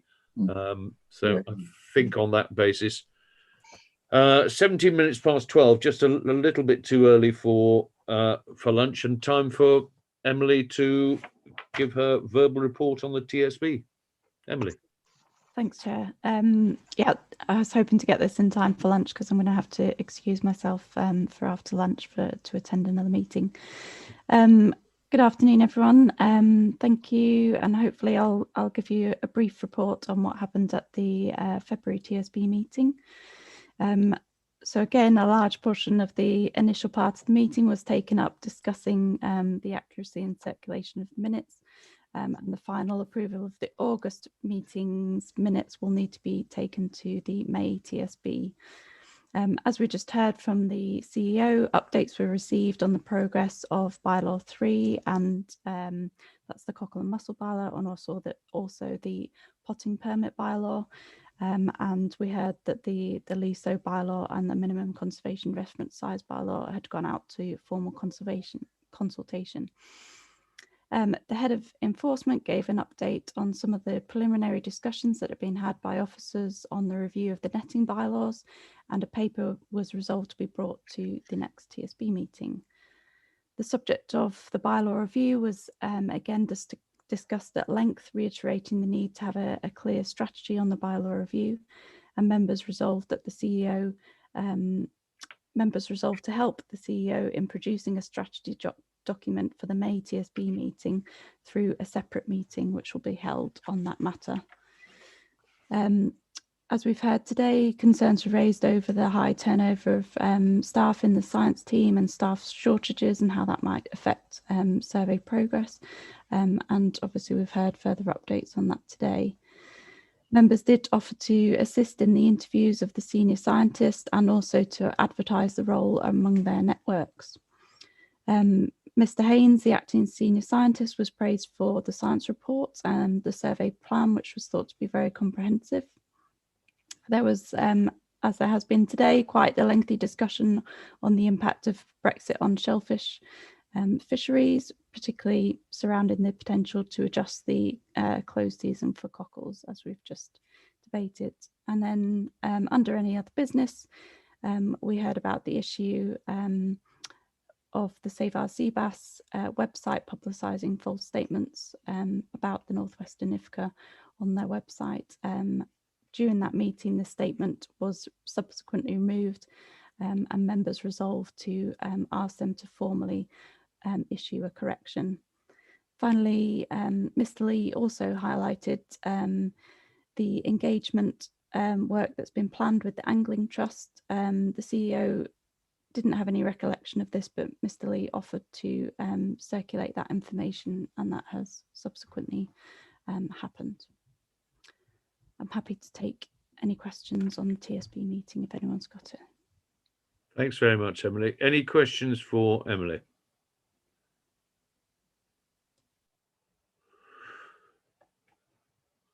Seems as though you've silenced everybody, Emily. Right. I think a simple resolution to accept Emily's report. Can I have a proposer, please? Kelsey, seconder Brian. All in favour? Anybody against? Any abstentions? Right, that's, I think, oh, Steve Manning, you've got your hand up.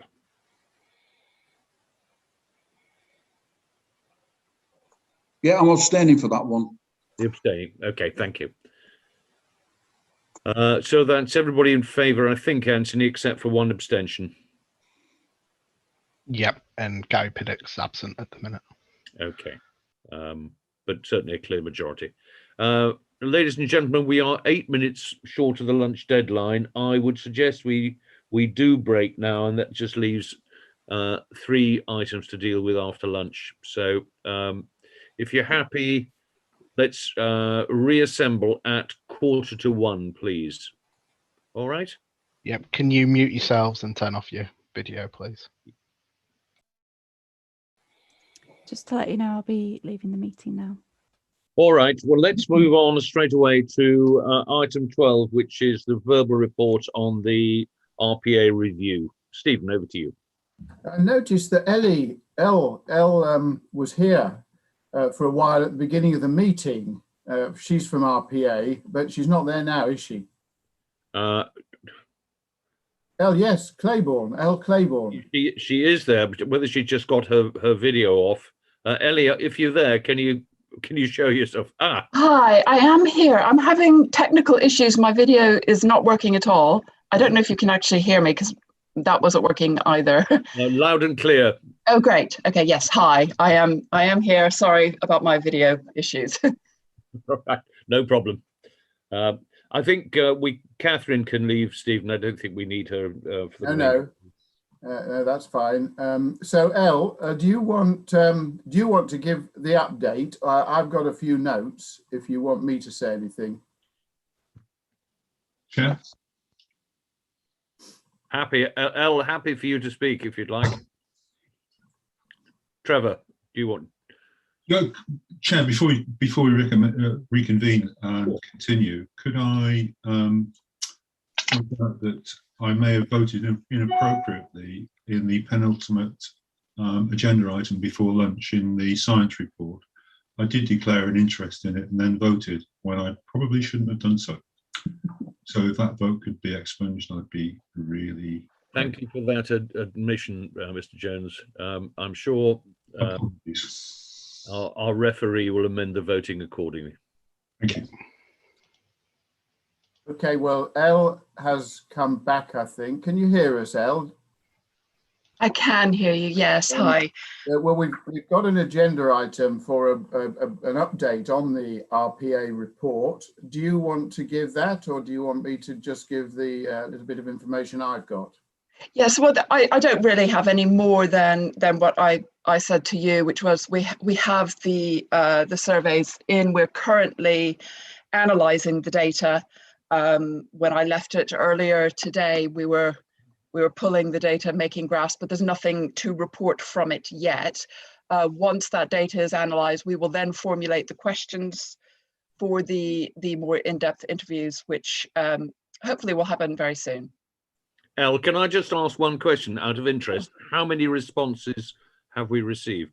Oh, I don't want to give, I can't exactly remember because of the way I was looking at it, but I would say it was about 30, but that's not set in stone, that number. That's just scanning through my head right now. Mm-hmm. 28 to 30 rings a vague sort of bell. Okay, thank you for that. Stephen, if I'm happy to let you report. I haven't anything to add either. As you said to me the other day, the survey's closed. You're analysing the results. There will be an interim report, I understand, at the end of March, but it will just be very much a statement of what RPA have managed to get hold of so far. I don't think there'll be any sort of analysis or comment on the review itself at that stage. So there'll be an interim report at the end of March, and you're preparing the questions for the structured interviews at the moment. And the only other question that I can't remember, El, whether it was you or had a brief word with Gurpreet as well, and that's the question of PERDA. And I don't know what the position is regarding this project and PERDA. I wouldn't have even thought about it actually, because generally PERDA doesn't affect us as a joint committee, even though it's a joint committee of local authorities. And so I wonder, I was just going to ask Paul maybe, or Tony, if he's there. I don't think we've got any other councillors, have we? I certainly don't have an answer for you, Stephen, but I think probably what I ought to do is to contact our monitoring officer and get an accurate guidance from there. Okay, well, if you could take an action to do that, that'd be very helpful. And the question is, I mean, not that they can't, not that they'll particularly have to stop, but they might not feel comfortable doing the structured interviews if PERDA regulations would in some way suggest that should stop. So there would be a delay. At the moment, I understand the pre-election period starts. The start of PERDA, I think, is the 29th of March. The election's on the 6th of May. And then I don't know whether we have to wait after the election while all the new officers and so on are in post. The new councillors, sorry, are in post. But there's potentially a 6-week or so delay to proceedings if we decide we have to implement PERDA. I mean, PERDA isn't actually a legal requirement, as I'm sure many of you know.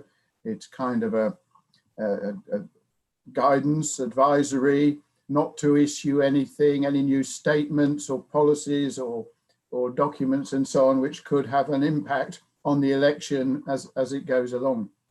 And I don't know whether we would consider that this study would have any such impact. If we don't consider it does, we could just say to RPA to proceed. Well, I will try and get an email off this afternoon to the monitoring officer, and hopefully I'll get a response quickly, and I'll let you know as soon as I do. Yeah, okay. So that's all I've got to say about the review at the moment. And I don't have anything to add. I mean, obviously, questionnaires are in, and for the participants will await an invitation to be interviewed in due course once we've got this PERDA issue clarified. Anybody, Jim? You've got a question. On the PERDA issue, if there's no report until after the elections, why would it matter? It may not, but I think it would just be the safest course of action is to get clarification from one of our authority members and just make sure we're not treading on dangerous ground. If we get that within the next 48 hours, that will be ample clarification without necessarily causing any delay. Splendid, fair enough. Yes, Councillor Wilson. Doesn't need to start for a week or so. No. Yeah, I mean, in Cumbria, the elections are put forward to next year because we're going through some kind of local government review. That's at county level, district level. Town councils will be having elections, but in Cumbria, the elections are all for a year. So no PERDA generally. Just to intervene there is the by-elections for the districts as well, Mark, but I don't think that really affects anything. Well, not with it. Not with this, I don't think, Tony, because district views on PERD are always different. They always try to strengthen them up a bit, but it's basically about us using their facilities to promote a political message. So yeah, I don't think so. Correct. Thank you. I would agree with that assessment. And the only elections we've got are for the police and crime commissioners. So I think it's highly unlikely that this will impinge on us. All right, if Councillor Wilson still got a hand up, legacy hand. That's gone. That's fine, thank you.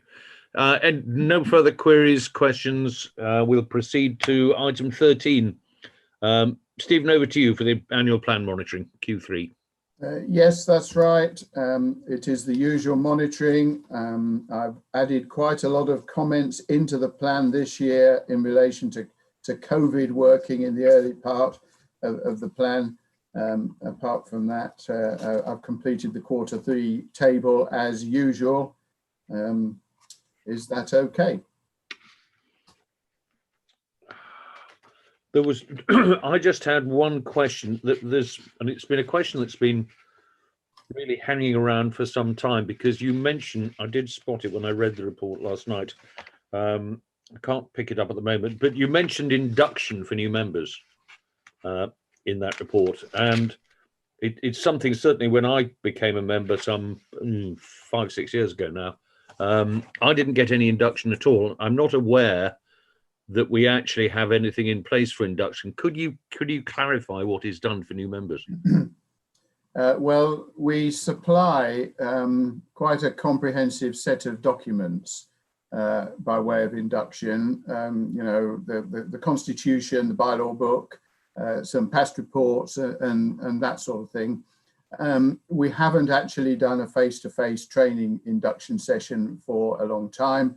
The intention is there to do it, and I would certainly like to do it, or like to have the the comms officer able to do it, but resources have precluded that in recent years. And I would still, it is down there every year as something we would like to do, and for in recent years we haven't been able to find the resources to do it.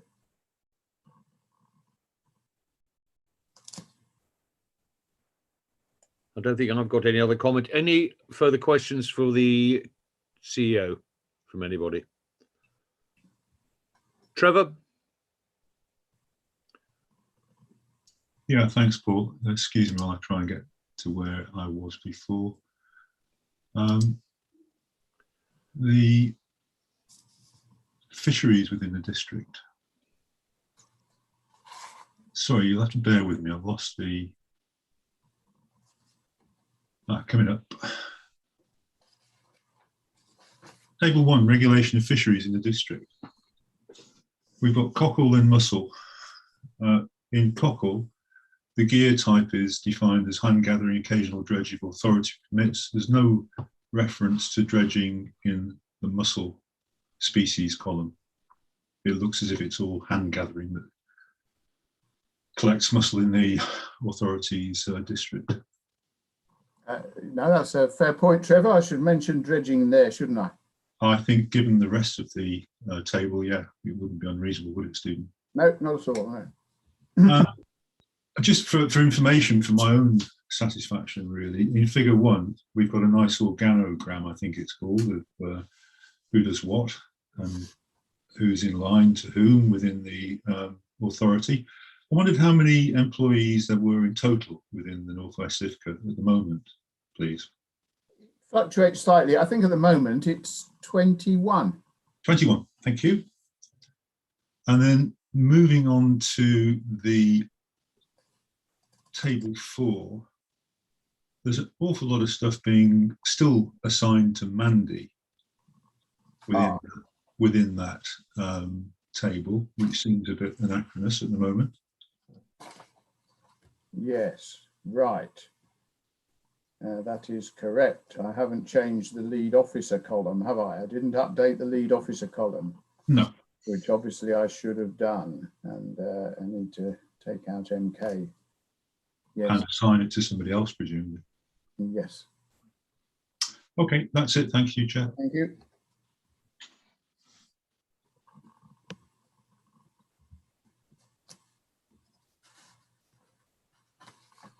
Right, Jim. Better unmute myself first of all, haven't I?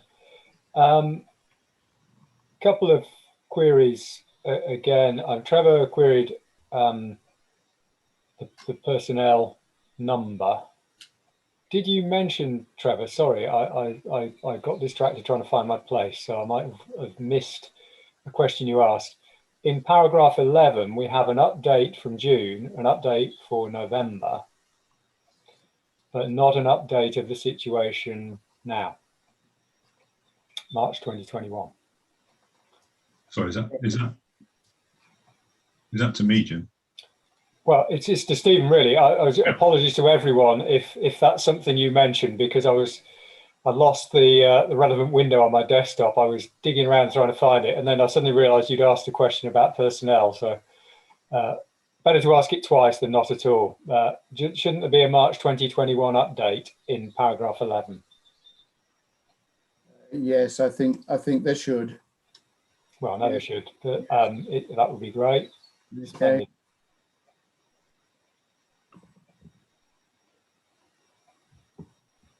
Great. Okay, I'll update that.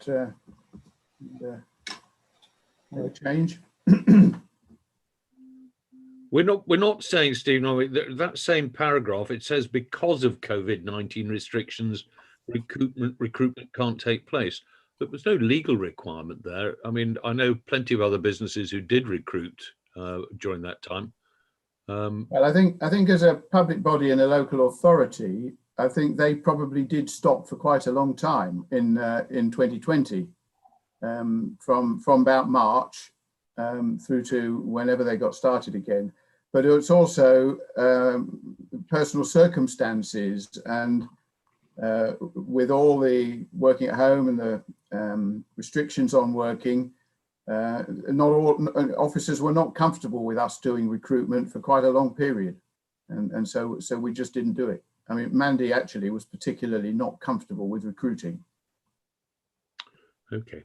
So it had to be stopped. I mean, there weren't sort of strict legal restrictions. It was very much up to individual organisations to do whatever they deem necessary, depending on their circumstances. Okay, that's thanks for the clarification. Yep. Anybody else got any? Oh, Steve Manning's got hand up.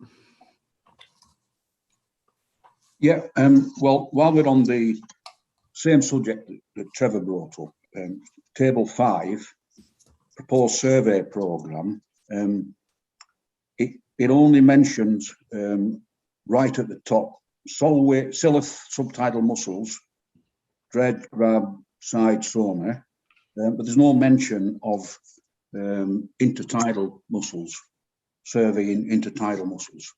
And, you know, it has been in the past, and certainly within the last few years, an important hand-gathering mussel fishery. So why has that been left off? So where exactly? I mean, there's Heysham already, in South America in Morecambe Bay, Foulney, and Morecambe Bay North, and Fleetwood. You want me to include other locations? Yeah, the Solway Firth. Solway. All right. Well, we've got Silith subtidal mussels at the top. No, I'm talking about intertidal mussels, Stephen. Intertidal hand gathering. Right. Yeah. Okay. Yeah. Yeah. Do we survey those, John? Is that not covered with Cumbria mussels in brackets intertidal, about halfway down the list? Yep, possibly. Yeah, it will be. It will be.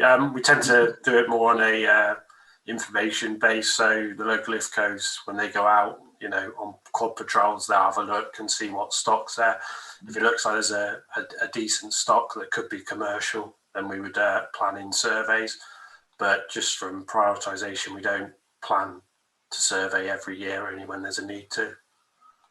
Yeah, okay, sorry, I didn't see that, but there's never been an official survey and a report up there, and you know we need to keep the classification going, and it has been an important mussel fishery in the past. And those mussels up there are usually very high quality. They don't seem to get pearl, and you know, they grow quite quickly. So it would be nice, even if it was just one of the officers going out there on a quad bike and having a good look around the low water mark on a high tide, and just make a report rather than a full survey. Thanks, Steve. Trevor. Thanks, Chair. While we're on that subject, seed mussels, Morecambe Bay, South America, methods are aerial ribbon, AGDS. I am not very good when it comes to acronyms. I wonder if somebody could tell me what AGDS stands for, please. Acoustic ground discrimination sonar. Acoustic ground discrimination sonar. Yeah. Okay, thanks. Cheers. But everybody knew that. Yeah, like I said, I'm not very good at it, Tony. Thank you for the Me neither, Trevor. Right. Any other questions for Stephen about the annual plan? No. If not, I propose we have a resolution to accept the plan. If anybody would like to propose that the plan's accepted, please. Happy to propose that, Chair. Thank you, Tony. Seconded by Wayne. Thank you, Wayne. All in favour? Anybody against? Any abstentions? Rob? Well, are we allowed to vote on this? Bylaw 3 people? I can't see why not. It's purely the annual plan, which effectively covers all our activities in the district. Okay, I'll vote for it. Thank you, Steve. Rob's abstaining, Rob.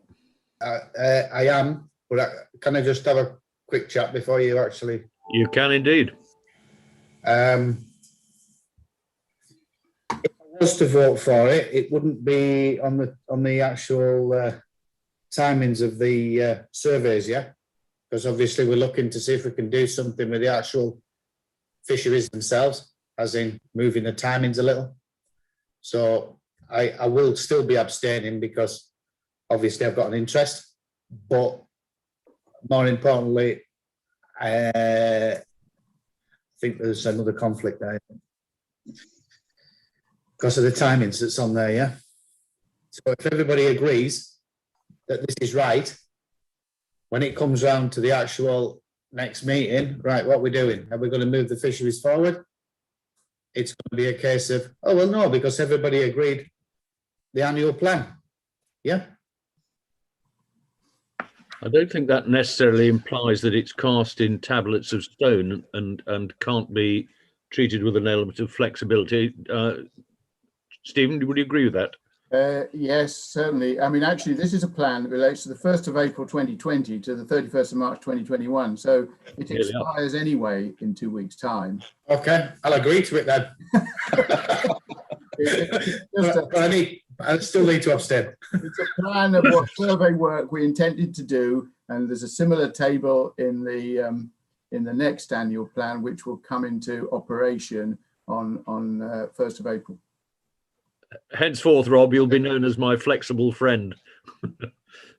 Trevor. Yeah, thanks, Chair. As we can see from this discussion and a few preceding items, I just wondered, there seems to be some sort of fluidity and not clear brief on declarations of interest and ability to register a vote in these meetings. I wondered how far down the line we were to getting a scheme of delegation that actually defined this empirically, as it were, because it does seem to create some confusion amongst members, shall we say. I think it's a very cogent question, Trevor. I think the person to answer that is probably Brian.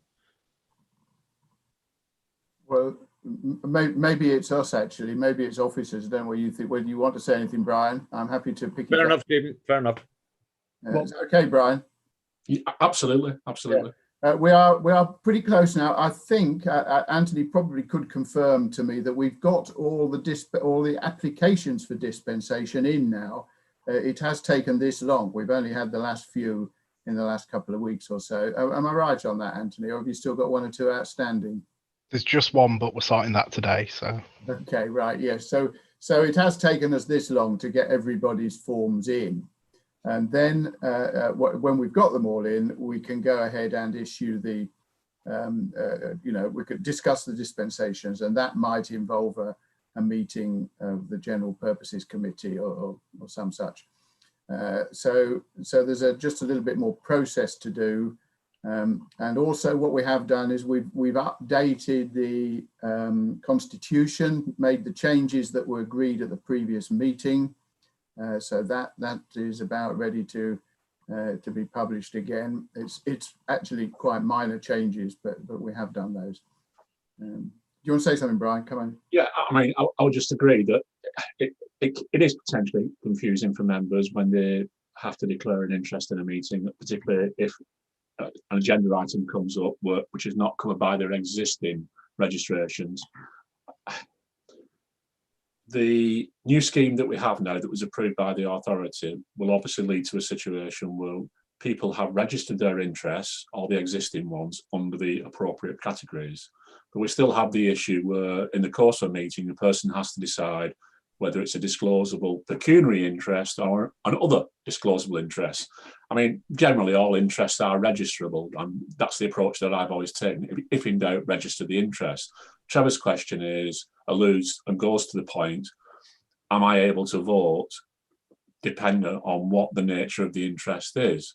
And that is where the dispensation scheme will come in to some degree. I personally take the view that we must operate to the highest standards. So certainly if somebody has a pecuniary interest, they should not vote on an item, although the scheme we will have in place will allow people to contribute towards the discussion on a substantive agenda item, subject, of course, to them remaining within their remit as a member of this authority and the terms and conditions of their appointment. So members will be able to contribute to the debate, but my suggestion is that where they have a pecuniary interest, in other words, they stand to gain from a decision of this authority, and they certainly should not vote. Indeed. The argument, however, is around other interests. So I think before I've used the analogy of a hobby potter who doesn't have a financial gain, as it were, as a consequence of the hobby potting.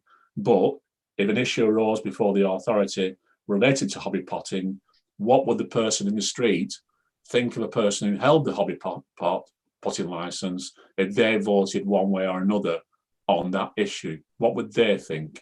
Would they think that person is voting because they've got a potting license themselves, or are they acting properly? You can see the point that it's not only about being absolutely clear and not voting on issues where you have an interest, but it's also about third parties, the general public, also seeing that you're retaining the highest possible standards. It's an issue of debate for the authority, and it will be debated in due course by the relevant subcommittee in terms of the dispensation scheme. Thank you. Yeah, thank you for that, Brian. That gives us some further clarification. I think the obvious answer is, if in doubt, don't vote. Steve Manning, you've got a comment to make. Yeah, it's just going what Brian said there. Right, so I'm obviously a bylaw 3 fisherman, a shrimp fisherman, an angler, an environmental champion, whatever you want to call it. I am going to be retiring soon. I'm sort of semi-retired now, but I still declare my interests. But what about close friends and family? I mean, you know, for instance, both myself and Rob, we've got, you know, probably I don't know, 20 or 30 close friends and close family. I mean, do we declare that as an interest or as a pecuniary interest? Stephen, do you want to answer that? I don't know that I can you say anything about that, Brian? 1 second. Yes, I can. I mean, if you recall the reports that went to the previous authority meeting where we actually discussed this, the Localism Act 2011 sets out the categories under which a person must disclose their interests. So it includes a partner, a wife, etc., those classes of people. I'm not sure that it goes as far as friends, for example. No, it doesn't. But there are, if you care to look at that paper, it actually sets out very clearly the categories which fall within the registration scheme. But from my recollection, certainly family, friends, etc., I don't think that's included. But I'm not so sure about sons, daughters that might be involved in a sea, a sea fishing business. I'm not sure, but you'd have to look at the report. Right, thank you. Thank you, Brian. Right, on that basis, any further comments, queries for Stephen? Questions? We have already approved your report, Stephen. Okay. So I think that's the end of item 13. That takes us down, ladies and gentlemen, to any other business. Do we have any further subjects that anybody would like to raise? Steve? Yeah, right. So since the meeting started, I've had a couple of texts from fishermen who are actually watching this on YouTube. And it relates back to the Ribble mussel classifications. Apparently, at the moment, in order to get a sample off the wall, that's further down the Ribble, one of the fishermen has to take, and he mentioned Steve Brown, he has to take an officer in his boat down the Ribble to collect a sample and then fetch it back and hand it over to Lindsay or whoever is in charge of collecting the samples and sending them off. And he's complaining that that's a complete waste of his time and the officer's time. And, why can't he just get the sample? And this brings on to the wider subject of fishermen collecting samples on behalf of local councils. I know this is mainly a subject for the councils, but it just seems that the fishermen are treated as criminals. That somebody thinks that you're going to cheat and not get the sample from the right place. And then, for instance, if we take the end of Folney, an officer has to turn up on the shore with his car, with his trailer, with his quad bike, go all the way down to Folney to collect a sample, when there are fishermen out there who are coming off with a quad bike full of mussels, and the council could just grab hold of a sample or any random bag and know that those mussels have actually come from the area, which is being classified. So I don't know whether there's anything the IFCA can do, but it just seems to me we're wasting council, local authority money. Anybody like to say anything? Steve Brown. Mute, Steve.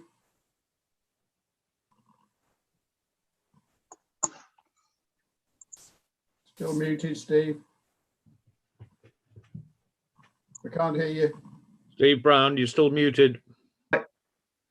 Right, I've got you now. Right, I'm just going to try and clarify the situation on this one because I'm the who was sat at the front end of it.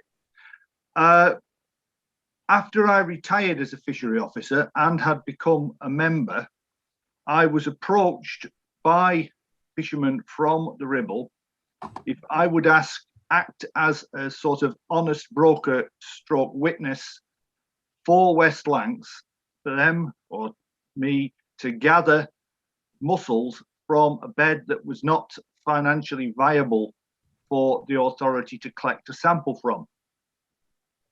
And prior to COVID, we were getting on with this despite several natural problems, shall we say. And once the lockdown business started, of course, I'm not an employee of the council. I'm doing this voluntarily, actually. And I was well and truly locked in. And the situation at the beginning it'd be during the end of last year, I was contacted by the council and saying, what's going to happen next? And I said, well, wait and see what happens with the COVID regulations, because I have to obey them. So everything's on hold, to my knowledge, because I never got a full letter back from the council people. And apparently half of them have now retired. As far as I know, once we are allowed out and about fully, because it does mean me moving out of area to do it, I can then contact West Lancs Council and see what happens next. So that's as far as we can, as I can say for my bit in it. For Steve's point, why isn't a fisherman trusted? Well, I'll let the councils answer that. It's in legislation and all the rest of it. I was simply asked to volunteer as an honest broker in the subject, which I did and will renew doing when allowed to do so. So there we are. That's my position on that one. And I hope it does answer some of Steve's questions. It certainly won't answer all of them. Thank you, Steve. CEO? Yes, okay. I can't say much more. It's a bit like the last item that Brian mentioned, really. You have to be seen to be doing the right thing, and there has to be no opportunity for cheating as far as possible. Nobody is doubting the honesty of fishermen or the honesty of anyone by implementing these rules quite tightly. But if there was some sort of a pollution incident, or somebody got sick as a result and caught a nasty shellfish disease, and there was an inquiry, and it came out that we'd been allowing fishermen to take the samples, then there would be doubts raised about where they came from and so on. So somebody has to be responsible for doing the job according to the rules, and we take that on, and it would be a risk for fishermen to take it on, is what I would say. Thank you, Stephen. Steve Brown. Oh, just to clarify on that point, just to make sure it's absolutely clear, I receive absolutely no payment whatsoever for that. I get my motor mileage and that's it. I volunteered to do it as an honest broker, just to put the position absolutely clear. When I was offered wages, I refused them. Thank you, Steve. Trevor. And then Steve Manning. Thanks, Chair. Yeah, it's quite clear the regulations require that the samples are gathered, as it were, by the local EHOs. It's not a question of trust. It's budgeted for, and it's absolutely transparent that if done in the prescribed manner, then we can all stand by the results. It's interesting that in 2019, we had A classification in the Menai Strait. And then thanks to COVID and the breakdown in protocol for collecting and delivering samples to local public health laboratory, because of lack of sampling, we reverted to our previous long-term grade B. So if we maintain the A classification, which, by the way, we're all entitled to in designated shellfish waters under, EU legislation. Wonder what's going to happen about that now. It's all a bit of a mess, this Brexit stuff. And I really want to hear some good news stories, but everybody I ask ain't giving me one. But there you go. It's not a question of trust, Steve. It's what the law says. And that's what we've all got to stick to. Thank you, Trevor. Steve? Yeah, well, just want to say well done to Steve Brown for what he does voluntarily. However, I must say that, I go to nearly every liaison meeting, I've asked a question. I have never seen any legislation which says that a fisherman cannot collect the samples on behalf of the EHO. Never. No, there's no legislation. It may be a policy, but I've never seen any legislation regarding that. Okay. Anybody got anything else they'd like to raise under A or B? No, in which case, ladies and gentlemen, I'll bring the meeting to a close and thank you for your attendance. Have a good